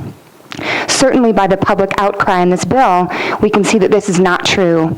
RM20A misses the core of our argument, which is simply, show us what you want to build before you build it. As Nashville grows rapidly, all neighborhoods should be given the right to know. During that meeting, Commissioner Atkins initially proposed the need for an SP, and Commissioner Clifton remarked on the uncertainties without it. Those of us that attended the meeting to request the need for an SP were disappointed by the outcome, disappointed by misinformation on a very large-scale project that will have an effect on this neighborhood. Please vote against or defer this bill. Thank you. Thank you. Good evening. My name is Frank Stabile. I live on 5203 Kentucky Avenue. Frankly, I'm pretty baffled by this process. If Mr. Hostetler would put half the energy he puts into not doing an SP into doing one, we wouldn't be here, and we'd be moving right along, and instead of arguing with him, we'd be working with him. All night we've heard the same call for specific plans, and I think it's your duty as elected officials to respect these concerns, to treat these requests for large development projects as if they were in your backyard or in your neighborhood. I'm glad a few friends of Mr. Hostetler's are here to speak on his wonderful work, and I don't think any of us are here to knock that. We just like to see him put it on paper, and we could sing his praises as well. With that said, I would like to point out that I have attended 2 meetings with Mr. Hostetler and talked with him on the phone, and I still find the project to be vague and riddled with falsehoods. For instance, we've been told that the planning department no longer wants to use SP zoning. This is completely false. The planning department has told us otherwise, and the numerous SP rezonings on tonight's agenda, I think, are further proof of that. Mr. Hostetler continues to claim that SP is too costly. No other developer here tonight or that works in our neighborhood has complained about the cost of SPs. The filing fee is the same as a straight rezoning, and the plans that you would submit to satisfy residents, you can roll into when you pull building permits. So I think the cost is that complaint is not really valid. Using some of the numbers Mr. Hostetler has revealed to me over the phone, the cost of his SP would be about 1% of the project, which that's a pretty good business if you ask me. I spoke with Mr. Baker last week, and he seems to be agreeing that we need to get this on paper. We need to see what's gonna be built before it is built. So I hope he stands his ground on that. Thank you very much. Thank you. Hi, good evening. My name is Shane Hansen. I'm a resident of the Nations and live at 5213 Kentucky. What concerns me greatly about this project is the conflicting information regarding the intent of this development. In meetings with the developer, he has said that this will be an affordable housing option for individual first-time homebuyers. However, if this is truly intended for individual buyers for owner occupancy and not investors as a large-scale rental complex, why the refusal to take measures that other developments have taken? For example, the refusal to limit the number of rental units, which is a requirement for attaining and maintaining FHA certification, raises a red flag for me. The refusal to require 12-month owner occupancy prior to leasing raises another. Finally, the developer plans to allow a single person or entity to own 8 to 10% of the development. That is 8 to 10 units allowed for a single buyer. All it would take is 6 initial investors to make this development ineligible for FHA, meaning that no unit may be purchased with the backing of an FHA loan. The developer described his demographic in our last meeting as young professionals between the ages of 25 and 35 interested in owning rather than renting, those who make anywhere between $40,000 and $70,000 a year. I ask you, what person in this supposed demographic is buying 8 to 10 units even over the course of several years? Why is the communicated intention of the development different from the reality of the development? It brings up so many questions that I feel I have no choice but to ask that it be deferred or to vote against it. Thank you for your time. Thank you. Hi, my name is Melissa Morton. I live at 4507 Illinois. I've been a resident of the nation since 2008 and have seen a lot of growth, a lot of young people moving into my neighborhood, and have really enjoyed the development that's gone on. However, I would like to point out that you have in front of you a list of petition signatures that are opposed to this current rezoning, over 300 to be specific. The group that they referred to earlier, Light in the Nations, is a group of about 22 folks who about half of them live in our neighborhood. So take that into consideration when they say that they have so much support from a group in the neighborhood. Only half of those 22 people live there. And please vote to defer or not pass this bill. Thank you. Thank you. Good evening, Council, Vice Mayor. My name is Craig Coleman. I live at 4902 Indiana Avenue. I'm against the Hostetler aspect of this bill. The rallying cry of over 300 signatures compiled against it is proof that a theory not unlike the butterfly effect can arise. This issue has helped organize our neighborhood unlike any other issue, and it's giving other neighborhood associations insight through various media coverage on what truly unites us. I hope those of us reach out to other Metro neighborhood associations, not just within District 20, to better organize and position ourselves on common concerns. The St. Thomas rezoning no SP issue, for instance, is just another example of commonality. We're not asking to critique the developer's artistic creativity on this. We just want to know if it's going to really be what they claim, or if it's going to be a cake, if it's going to be a pie, if it's going to be a donut, if it's going to be whatever. I know the packaging of this leaves a lot to be desired. I understand the developer's use of 2006 Nations comps some 8 years ago to give the impression that our neighborhood values today or is more in line with what his price point than it actually is. And 2, apparently, area realtors are being told that if they get in the way of this Hostetler deal, they'll whatever they want in the future will be torpedoed. I feel too much time has been wasted debating these same tired issues.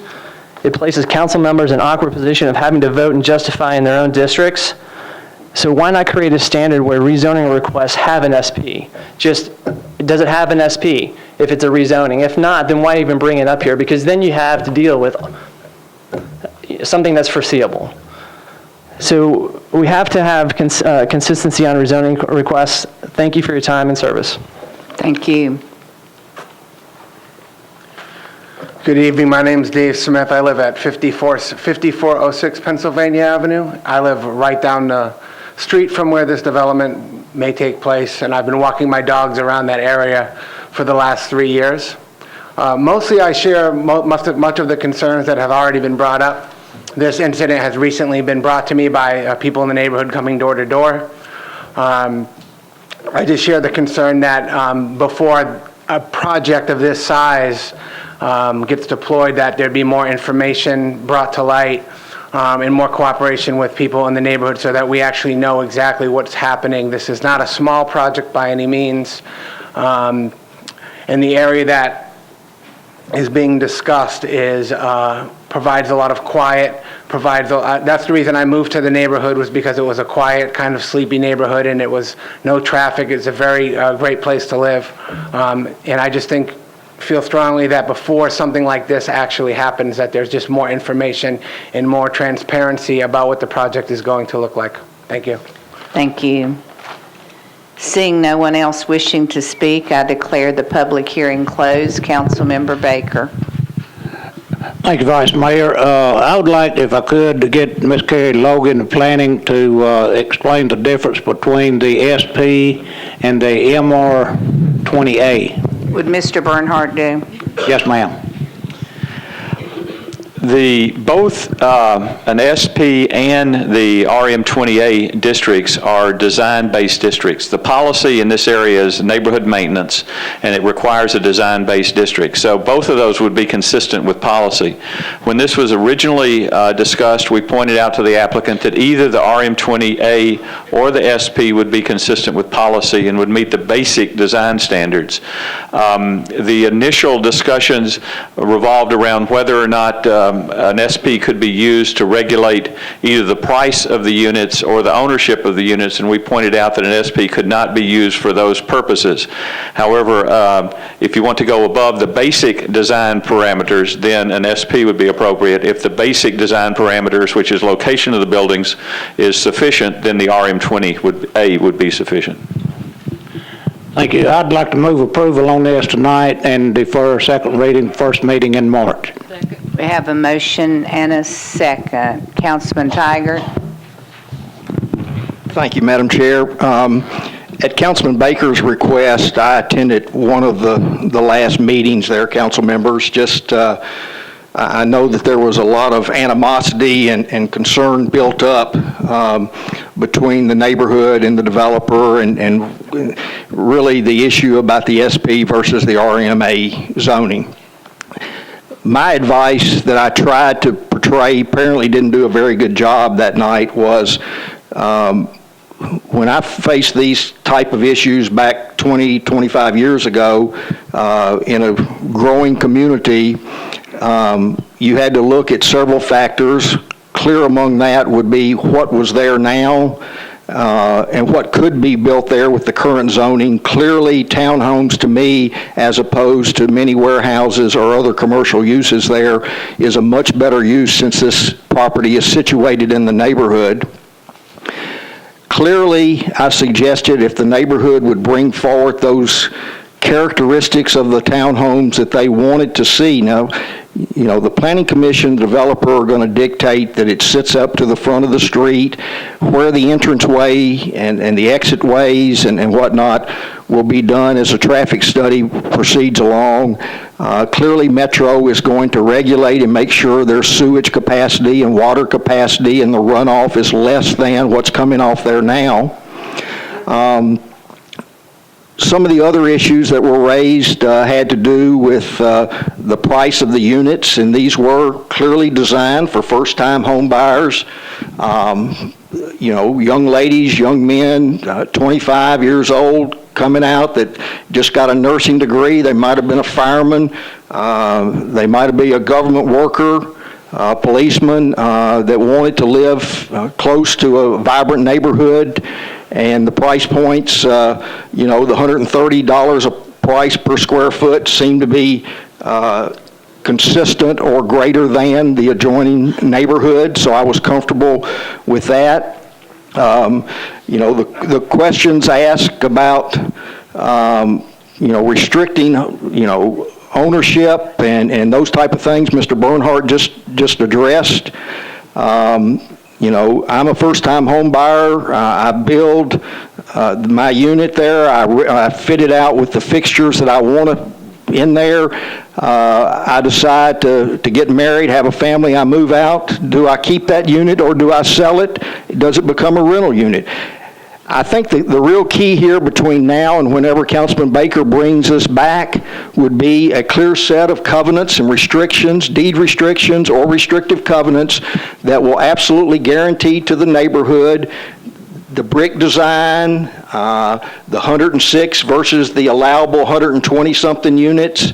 There were questions about can we dictate marble and floor plans and woodwork and whatnot. I think that's probably stretching it a little bit further than any developer would want to go, but clearly establishing a price point that protects the neighborhood values and is a benefit to this neighborhood and eliminates the possibility of commercial zoning down the road is a benefit. So hopefully we can step back now, and I appreciate Councilman Baker's request for a deferral. We need to have a cool down period, I think. I think the developer does need to get with Mr. White and his engineers and we've now seen pictures. Is this absolutely what's going to be proposed and what's going to be built? Those are the type questions I think the neighborhood needs assurance and nothing more than each of you all in your districts would ask for. So I support Councilman Baker's move for approval and the deferral, and hopefully the time in the meantime can be put to very good use. Thank you. Thank you. Just a reminder that when you're making remarks, please address the chair. Councilmember Holloman. Thank you, Madam Vice Mayor. A couple of questions to follow up on what Councilman Tigert said. Mr. Bernhardt, the RMA 20 or the RM20A, one of us will get this right. The RM20A category doesn't direct building materials or design elements such as that, does it? That is correct. It does not, and that would be you'd need an SP to do that. Okay. And then, Mr. Cooper, if we were to convert this from an RM20A to an SP on third reading, could we do that if what we were doing was addressing design elements such as building materials? Yes, as long as you are not expanding the scope of the uses or increasing the number of units, then you could go to an SP on third. The council could amend it to an SP or substitute on third reading. Okay, I raise that because my district is immediately adjacent to this, and I've received a number of calls, and a lot of them have been about these design elements, and I think that's what Councilman Tigert was alluding to as well, and he referenced restrictive covenants. I know that one of the concerns I would have about that is the enforceability of that. Obviously, the city has no role in enforcing restrictive covenants, so we couldn't do anything about the design elements or building materials if they weren't delivered upon. Similarly, if there's restrictive covenants, it's a very difficult and expensive process for neighbors, if they even had standing to do it, to go to court and try to enforce that. But if we were to convert this from RM20A to SP and simply address those design elements that we heard concerns about, we could do that, and we could do that on third reading is what I'm understanding. So with that, thank you. Councilmember Stanley. No, thank you. Okay, we're back on the motion. All in favor, please say aye. Opposed, no. Motion passes. BL 2014-651 amends the Metro Zoning Code pertaining to the regulation of temporary music events. Councilmember Allen. Thank you, Madam Chair. There is a substitute that I'd like to move at this time with a brief explanation. We have a motion and a second on the substitute. Okay. I got a number of calls about the bill that was out there, so I think it's really important to clarify what the substitute does.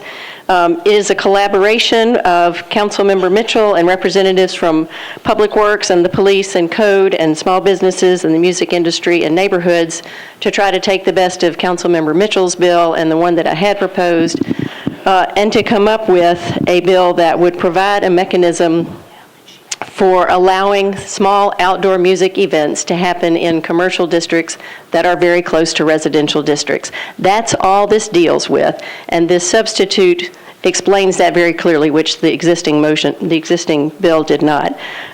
Secondly, the substitute also gives some guidelines that would, I think, allow neighbors to be comfortable with having these types of events near them. Our current ordinance will not allow those to happen if there is any music audible at a residential property line. The goal here is to create a mechanism to allow this under certain circumstances with guidelines with relation to noise level, hours of operation, frequency of the events, and notification to neighbors. So with that explanation, I would like to move the substitute. We have a motion and a second. All in favor of the substitute, please say aye. Opposed, no. Okay. Substitute passes. With that, I would like to defer the public hearing since it is about a bill that's not very much like the substitute. We have a motion and a second to defer the public hearing to March. Councilmember Mitchell? Yes, and I like Council Lady Allen said, we work together with several different departments. Even the media, I couldn't believe the media showed up for the meeting where we were discussing this. So I think there was a TV story about the substitute, what we were doing. A lot of these venues are looking to have a summer series. I think the maximum number of permits that they can have is 6. A lot of them are going to go April, May, June, July, August, September. So with this delay, this untimely delay, it's going to put a lot of these folks in a bind to be able to get these acts scheduled to have their summer concert series. Ladies and gentlemen, I thought we had a good agreement to move forward. Tonight's the first time I heard about we're going to delay this for a month. It's just going to put a lot of these venues in a bad situation, and we're going to continue to have Music City on mute. And that's what this delay is doing. We're going to mute Music City for one more month, and with that saying, I'm totally against deferring this for a month. I've just been advised that we have to defer this by rule. I'll let Mr. Cooper explain that. The bill was approved on first reading, first meeting in January. It was then referred to the Planning Commission. By charter and council rule, the Planning Commission has 30 days to make a recommendation. If they have not made a recommendation after 30 days, you could go ahead and hold the public hearing. But since it's been less than 30 days since first reading, it has to be deferred by rule to the first meeting in March. Okay. We have a motion and a second to defer. All in favor, please say aye. Aye. Opposed, no. Motion passes. BL 2014-652 amends the Metro Code pertaining to animal hospitals, kennels, stables, veterinarians, animal boarding facilities in Davidson County. Councilmember Hunt. Thank you, Vice Mayor. I'd like to open the public hearing, please. Please raise your hand if you're in support. Please raise your hand if you're in opposition. Seeing no one on either side, the public hearing is closed. Councilmember Hunt. Thank you, Vice Mayor. On behalf of animal lovers all over Davidson County, I move for approval. We have a motion and a second. All in favor, please say aye. Opposed, no. Motion passes. BL 2014-659 changes 4.18 acres from IR to SP zoning for property located at 1249th Avenue North to permit up to 55 residential dwelling units. Councilmember Baker. Open public hearing, please. Please raise your hand if you're in support. Thank you. Please raise your hand if you're in opposition. Seeing no one in opposition, does anyone in support wish to speak?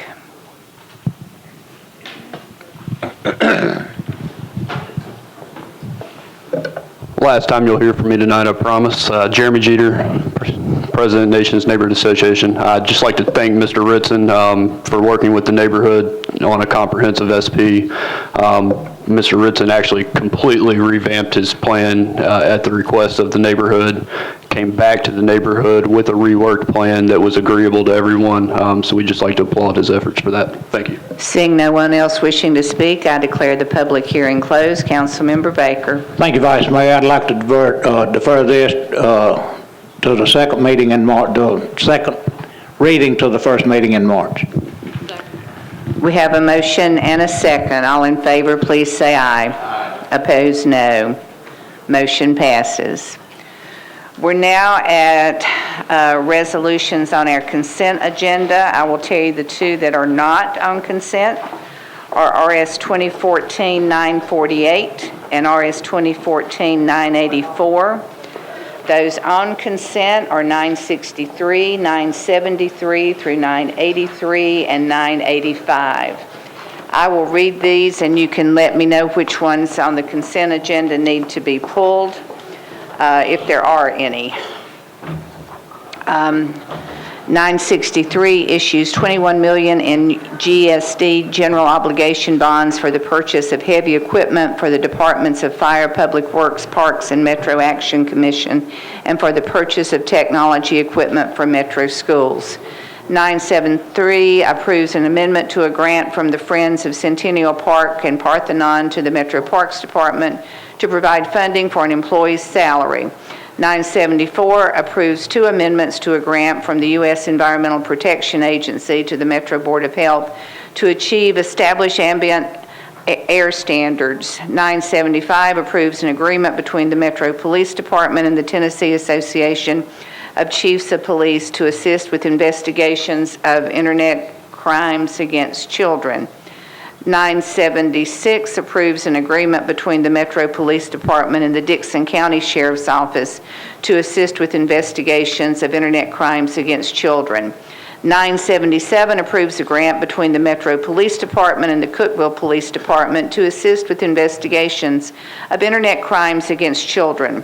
978 approves a grant from the Community Foundation to Middle Tennessee to the Davidson County Sheriff's Office to build and provide animal shelters. 979 approves a grant from the State Department of Finance and Administration to the Metro Police Department to provide direct services to victims from high crime areas. 980 approves an agreement between the State Department of Transportation, the City of Brentwood, and Metro Department of Public Works for a regional traffic management study and traffic signal optimization effort of several intersections.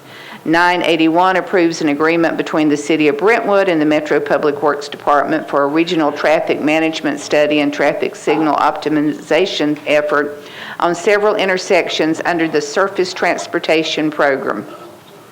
982 approves an agreement between the State Department of Transportation and the Metro Department of Public Works for miscellaneous safety improvements on Chute Lane and Saundersville Road. 983 authorizes the Department of Law to settle the Metro Transit Authority's property damage claim against Metro government in the amount of $10,864.86. 985 recognizes Senator Douglas Henry on his retirement as a Tennessee State Senator. Do any of these need to be pulled? Councilmember Stanley. Yes, I ask that substitute resolution number RS 214-963 be pulled. Okay.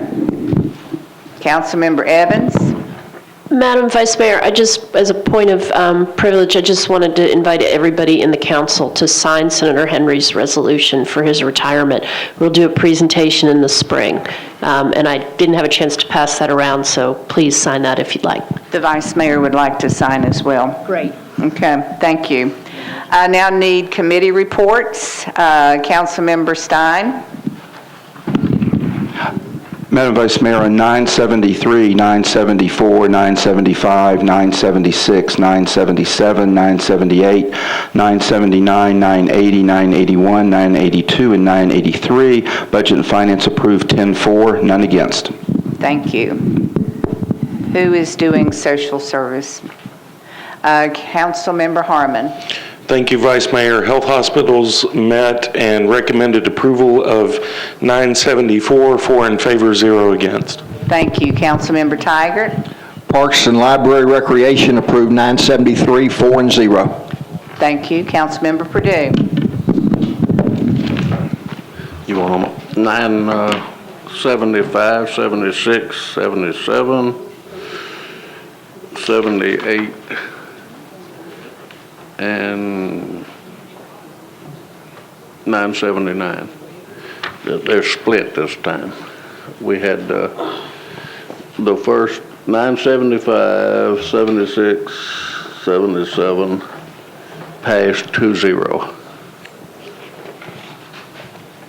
78, 79, and 62 passed 4-0. Thank you. Councilmember Dominic.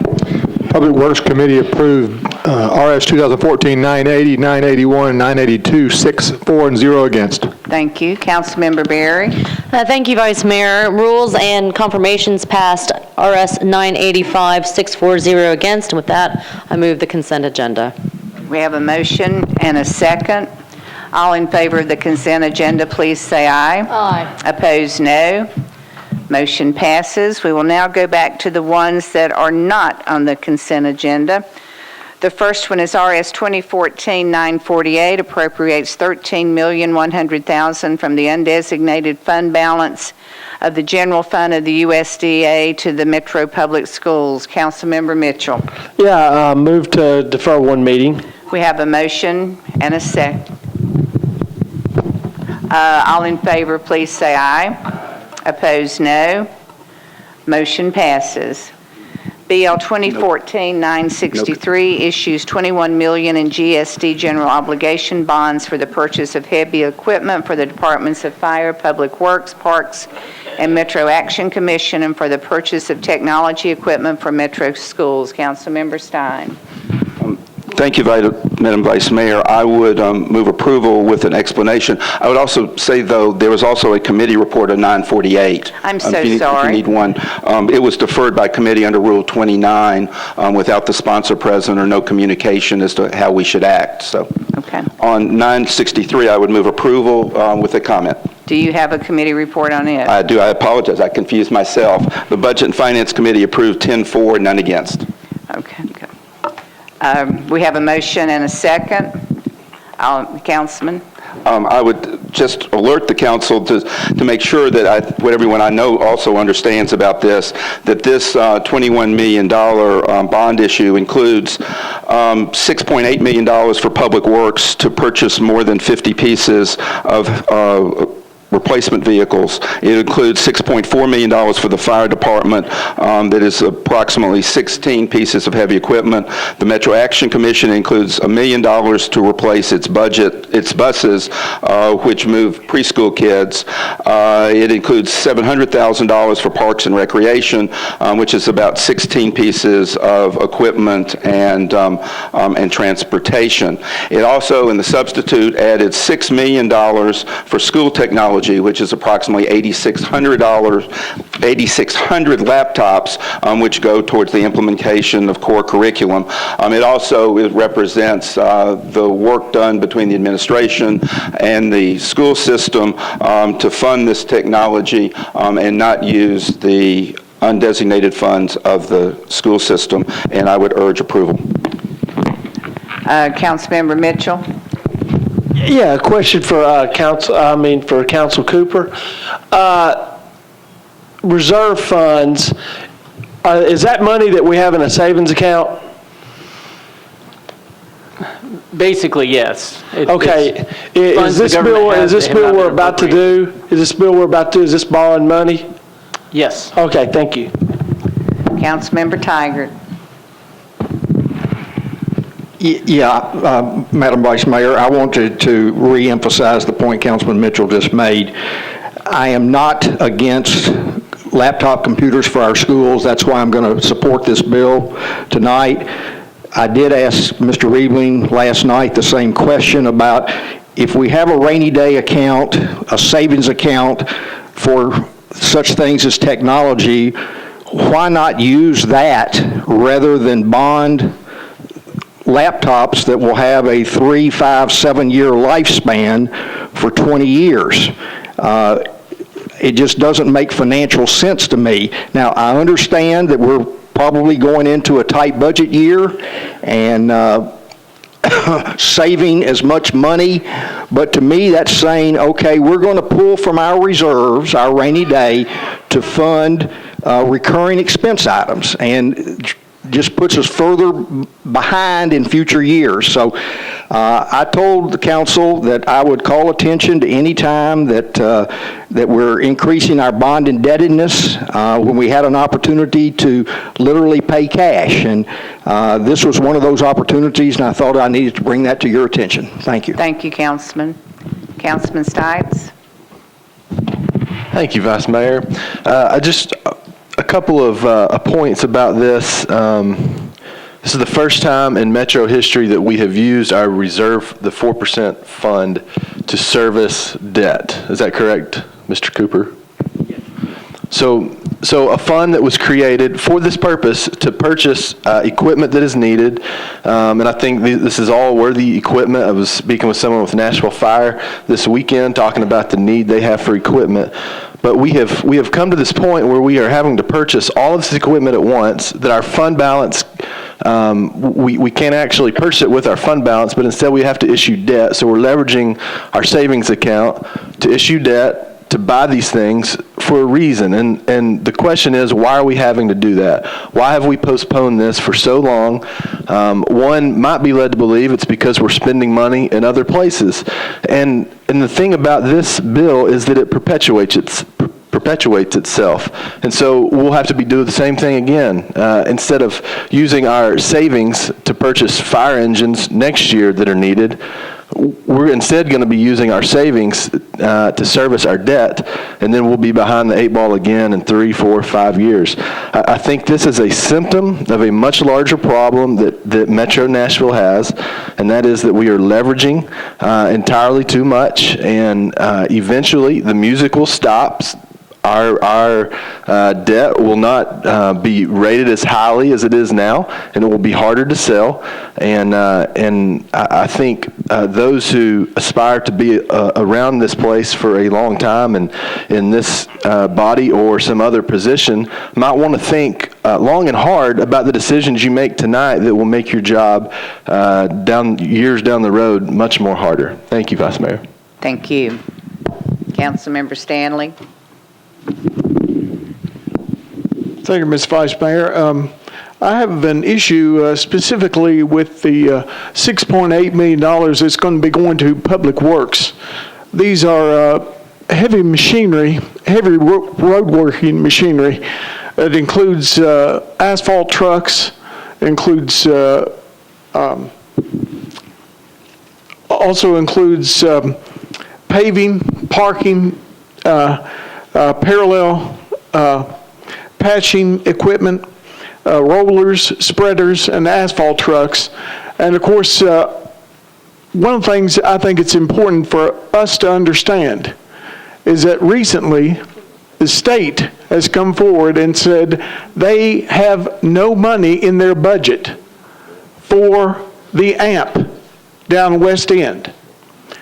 I don't want Metro Nashville to approve this resolution, this specific allocation in this resolution to Public Works for heavy machinery, and then have, during our budget hearings in April, have all of a sudden the mayor bring forth a bond, have us fund the use of that equipment by having us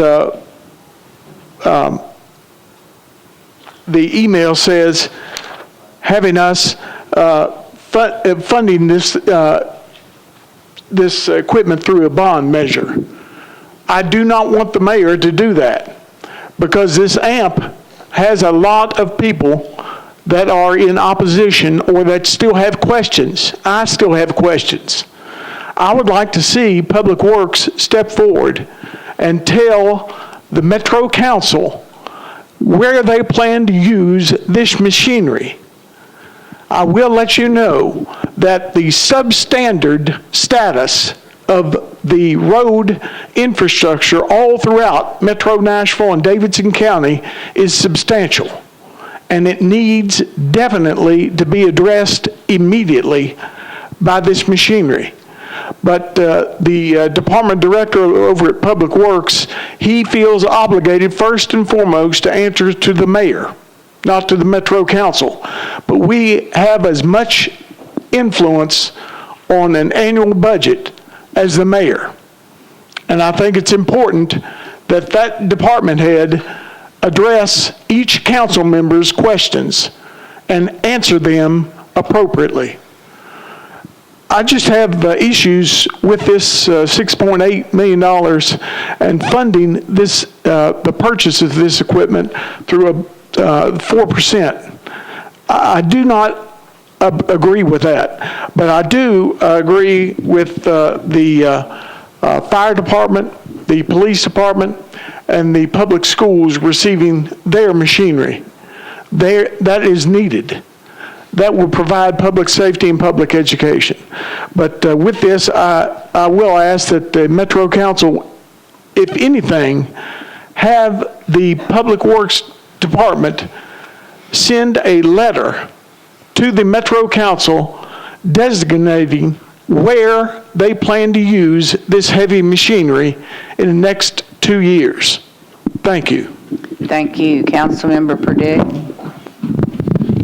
Yes, ma'am. Since I've been elected, I've questioned the equipment and the shape it's in the fire department. The first question I asked the mayor's office was, the fire academy has got a training building, they call it the tower, where they teach them to fight the fire. It's been condemned for several years. Nobody's even allowed in the building. And I understand that we may not have the money to pay for this stuff up front, but these kids has got to have some help over there. What little bit of equipment that they do have stays broke down all the time, along with police department. General Services, I'm assuming, is running the garage now. They're sending stuff over there to have very minor work done on fire trucks, and they're keeping them sometimes for 2 weeks. Now, the problem with that, if they don't have the equipment, they pull one fireman out of the fire hall to go drive a truck to move his truck to a different fire hall. They have to shut down the fire hall where they pull the equipment from. So you have the fire hall shut down because they don't have the equipment to run it, and the fireman sitting in there watching the ball game. And I'm sorry, but they've got to have it. No matter, we're in bad shape, having to maybe finance it, but they got to have equipment from somewhere. Councilmember Claver. Thank you, Vice Mayor. I have a question that was prompted by a comment that Councilman Tigert made. And I'd like to ask you, Mr. Cooper, it's always been my understanding that 4% monies are spent for non-reoccurring purchases. If the computers are considered reoccurring expenses, can we legally spend the money to buy the computers? The 4% funds would not be used to purchase the computers. That would just be for the heavy equipment. 4% funds can't be used for school purchases. So the computers would be purchased out of bond funds that were issued as part of a larger bond package. Okay. Councilmember Evans. Thank you, Madam Vice Mayor. I don't have a big problem with borrowing money for stuff that's going to be around a few years, and I don't have a problem with laptops either, but what I kind of have a problem with is what happened to our budget process? Were these requests, Mr. Cooper, made through the capital budget process and the capital planning process last summer, and we denied them? They were not made as part of the last capital spending plan, no. I mean, the needs had probably been identified at that point, or may have been identified, but they are being So why didn't we brought for just, funding. why didn't we just do it then? You'd have to address that to the finance department. Why didn't we just fold it into our capital plan? Why this kind of ad hoc approach? Anyone? No one? Okay. That's my issue. My issue is we have a process. You know, our departments coming in monthly, every other month, every 3 months, really upsets the balance. And it upsets the planning process that we all like to engage in. It upsets the process by which we communicate with our constituents, our priorities. And that's my issue. Let's get our act together here, okay? Councilmember Scott Davis. Thank you, Vice Mayor. I want to thank my colleagues who always look at, how we're spending. They're very intelligent and very focused, and they have great points. So thank you, ladies and gentlemen. However, I want to talk about the allocation of the equipment to Public Works Department. The city increasingly grows, and our services are stretched. We have the world's best and award-winning Public Works Department, and I will stand here and defend that department and their need for equipment. And main thing I want to explain to the people here and people at home that, it agonizes everybody here in this chamber when we spend the funds and we all work diligently hard to make sure that the money is spent as responsibly as possible. And I do want to definitely reiterate that we need the equipment, fire, police, and our Public Works Department, and also for the laptops for the schools. And I stand here in support and just want to reiterate the amount of growth that we are having in the city and the need for this equipment for all these departments. And thank you. Councilmember Pridemore. Yes, ma'am. Considering we discussed this in the committee meetings yesterday, I request the previous question. Is there a second? Second.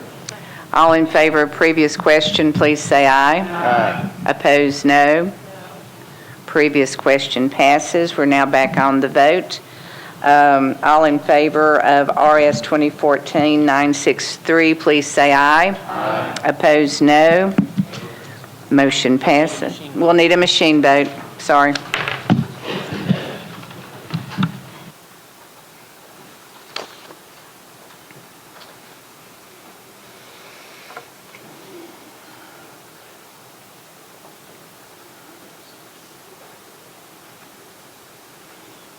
Madam Clerk, please close the machine and tally the vote. We have 32 for, 2 against, 0 Motion abstentions. passes. Next is RS 2014-984, requests the Davidson County delegation to the Tennessee General Assembly to provide a dedicated funding source for local mass transit. Councilmember Tigard. Committee reports. Councilmember Harrison. Traffic and parking deferred by rules 3, 4, and 0 against. Councilmember Stein. Budget and Finance voted to defer as well. Councilmember Tigard. Move to defer 1 meeting. We have a motion and a second. All in favor, please say aye. Opposed, no. Motion passes. We have a late filed resolution. Councilmember Stein. Madam Vice Mayor, I request a suspension of the rules to hear a resolution that requests the Election Commission to provide 5 additional early voting sites for the May 2014 primary election and expressing the council's intent to provide up to $60,000 in supplemental funding for the Election Commission for that purpose. The reason for the emergency has to do, obviously, with the discussion that's been going on that has reached a critical point because we have to have this request to the Election Commission by their meeting on this Friday, or else there will only be 1 early voting site. So the the nature of that discussion led to a point where it just didn't happen before appropriate filing deadline. So I ask the council's indulgence to hear this very important issue that I've heard from so many of them about. Is there an objection? Seeing none. It's a late filed resolution requesting the Davidson County Election Commission to provide 5 early voting sites for the May 2014 primary election. Is there? I would move approval with a comment. We have a motion and a second. Yes, the committee, the Budget and Finance Committee considered and approved 10-4 and none against. I renew my motion to approve with a comment. We have a motion and a second, Councilman. Thank you. I thank all the council members, particularly Council Members Berry and Scott Davis, amongst many others, who clearly there is a great desire and appropriate need to have more than the one voting site at the Fulton complex. In consultation with the Finance Department, it led me to what is a relatively unusual memorializing resolution. The Election Commission, of which now, according to the chairman, there is strong support for adding early voting sites, has insisted that someone else, the mayor, the council, someone else request more early voting sites. I'm not quite sure why they just didn't go ahead and do it and then request funding from us, but that's neither here nor there. And in our budget process, we will, I think, have a strong dialogue about next August and next November as to what their needs are to make sure we're all clear about the number of early voting sites. But in this instance, this resolution would provide for up to 5 days with 5 sites. It would cost approximately somewhere between $50,000 and $60,000. In answer to the question of where they're going to be, it's not within our realm of authority to decide those. That's by law the job of the Election Commission. But I think clearly this puts this council on record as wanting more early voting sites. I would also say that this memorializing resolution is a little bit different than others because in consultation with the Finance Department, there is going to be a supplemental appropriation to the Election Commission dealing with other issues that will come in the spring. And the request there was to add the funding for these early voting sites to that appropriation and to do it at one time. So I would argue to you that there is at least a moral obligation, if you vote in favor of this, to certainly support that supplemental, at least up to the $60,000 that we would be asking them to spend for these early voting sites. And again, I thank the council members, I thank the general community that have spoken so loudly that they want more options to vote prior to the May election. And I would ask your indulgence and ask your support for this memorializing resolution. Councilmember Gilmore. Thank you, Vice Mayor. My question was for Councilmember Stein. I had asked him yesterday just more clarity about the days. I understand we're expanding the sites, but there wasn't clarity on whether some of the days would have been cut or not. Could you please speak to that? Can I respond, Madam Vice Mayor? Yes, and I apologize. I have a list of the dates at the Fulton complex. The issue was, had some of those times changed? And indeed, my understanding, and in looking at their total, that they moved some hours around on 2 of the days. They're still providing 14 days. They have the same kinds of hours on Saturday that they have always had. And indeed, though I think there is probably 3 or 4 less hours than they would normally have because of conflicts in the Fulton complex, but it is a full 14 days and it fulfills the statutory requirement at the Fulton complex. And I'll be glad to give you that. I apologize for not handling the details. Councilmember Mitchell. Yeah, I applaud the Election Commission for listening to the voters of Davidson County, and now they just need the next step of providing access countywide on these early voting sites, so there's a location, within reasonable distance countywide to our voters. So hopefully they will look at the map and figure out where our voters are. Thank you. Thank you. All in favor, please say aye. Aye. Opposed, no. Motion passes. We're now at bills on introduction and first reading. Do any of these need to be pulled?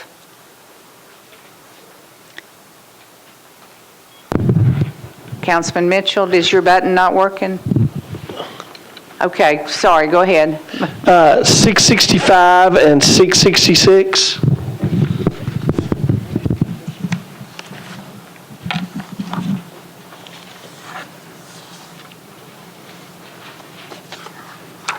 Any others? Is there a motion for all other bills on introduction and first reading? We have a motion and a second. All in favor, please say aye. Opposed, no. Motion passes. First is BL 2014-665, an ordinance amending ordinance number 065464 as amended by ordinances 068525 and 2080-294 relating to a levy of a local option sales and use tax by Metro government to increase the amount of tax for the purpose of funding mass transit and providing additional funding from Metro Nashville Public Schools. Councilmember Tigert. Move approval. We have a motion and a second. I would just ask the council, our normal procedure is to wait to second reading. I understand, Councilman Mitchell, I appreciate the courtesy of letting me know what his need and action was. Whether you're for or against, this is a situation that's not going to go away. It needs to be discussed and vetted thoroughly, and I would just ask that you vote in favor on first reading so that we might get our analysis and I can present some facts to you for and against to make an informed decision. Thank you. Councilmember Mitchell. Yeah, question for Council Cooper. To be recorded no, do we have to have a roll call vote for that? There would need to be 4 other people wishing to be recorded. Okay, thank you. All in favor, please say aye. Opposed, no. No. Are there 4 other people that wish to have a machine vote? Seeing none, the motion passes.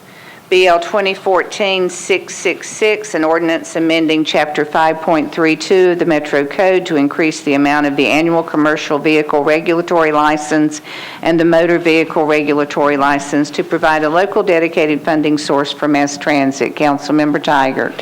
Same argument other than to say Mr. Cooper has spent countless hours, of which I'm very appreciative, compiling some data and doing this, so I hope we can get to second reading and discuss this. Thank you. All in favor, please say aye. Aye. Opposed, no. Are there five hands up in the air that want a machine vote? Okay, motion passes. We're now at bills on second reading. First is BL 2013-569, amends the Metro Zoning Code pertaining to certain automobile-related uses. Councilmember Bedney. Committee report, please. Councilmember Hunt. Planning and zoning, at the request of the sponsor, deferred bill number 569 by 2 meetings, 9 for, 0 against. Thank you. Councilmember Bedney. Yeah, I request that we defer the meeting till the first meeting in March. We have a motion and a second for a deferral to the first meeting in March. All in favor, please say aye. Opposed, no. Thank you. Motion passes. BL 2013-588 changes .57 acres from R6 to SP zoning for properties located within the Woodland and Waverly Historic Preservation District at 2107, 2111, 2115 White Avenue to permit up to 8 residential dwelling units. Councilmember Moore. Committee reports, please. Councilmember Hunt. Planning and zoning approved 9 and 0 for approval. Thank you. Councilmember Moore. Move for approval. Have a motion and a second. All in favor, please say aye. Opposed, no. Motion passes. BL 2014-660 amends the Metro Code pertaining to the membership of the Davidson County Public Records Commission. Councilmember Berry. Thank you, Vice Mayor. The committee voted 6-4-0 against. Councilmember Westerholm. Personnel voted 4 in favor, 0 against. Thank you. Councilmember Berry. I'd like to move approval, please. Have a motion and a second. All in favor, please say aye. Aye. Opposed, no.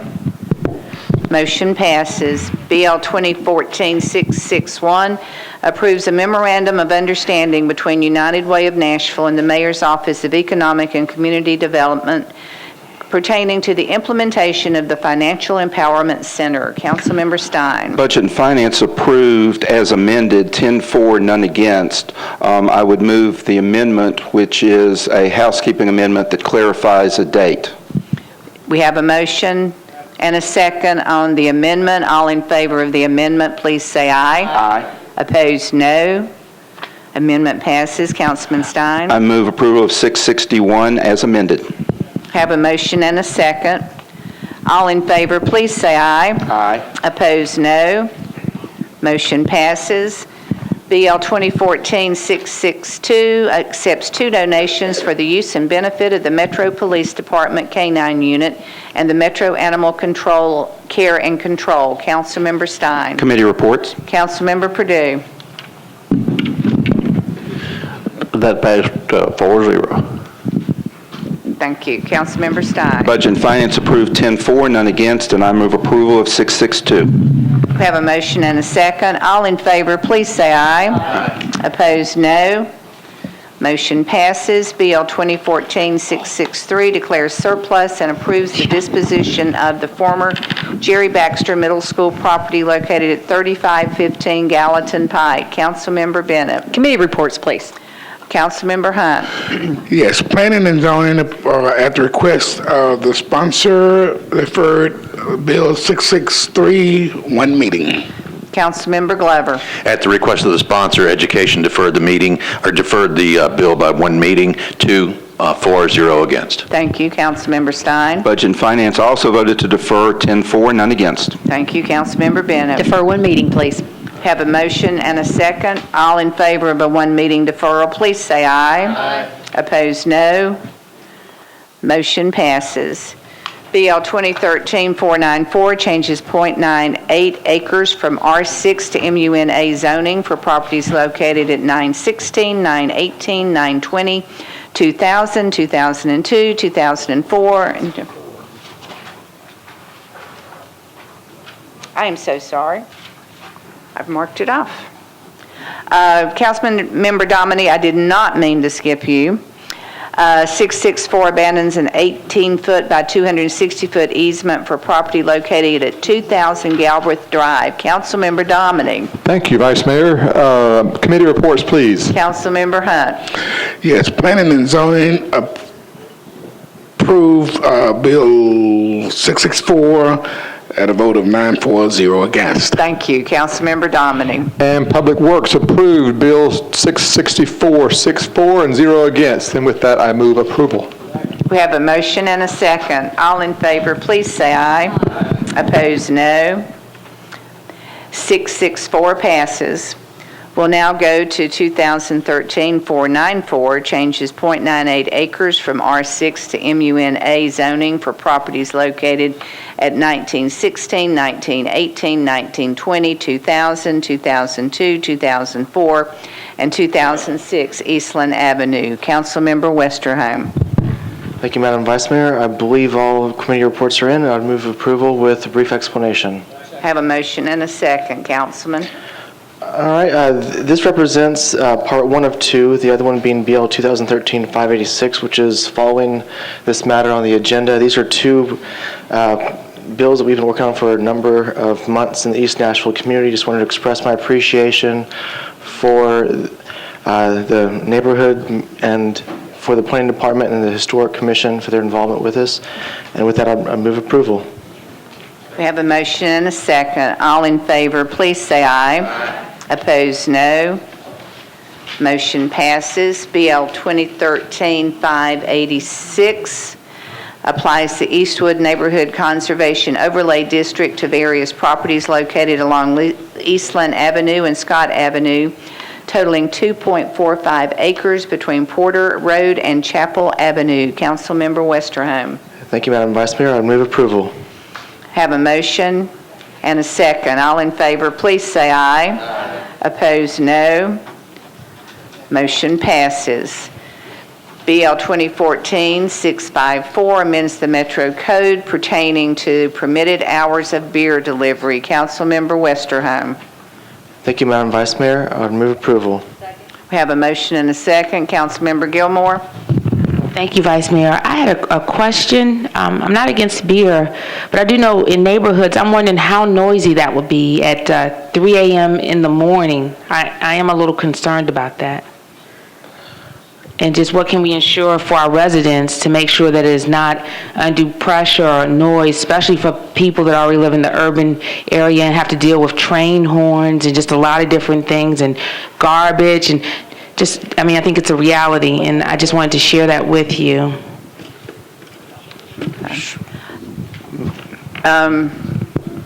Mayor, may I offer a quick response? Sure.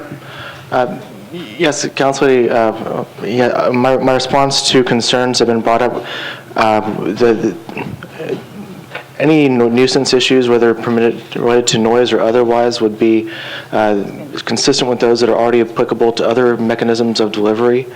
And so these would be treated as similar as those types of deliveries that would take place any other hour if they were to violate the noise ordinance that's under code currently, is my understanding.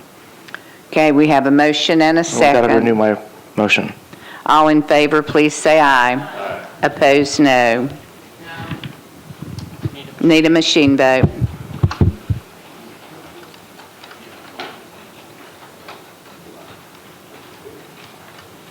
We need a machine vote.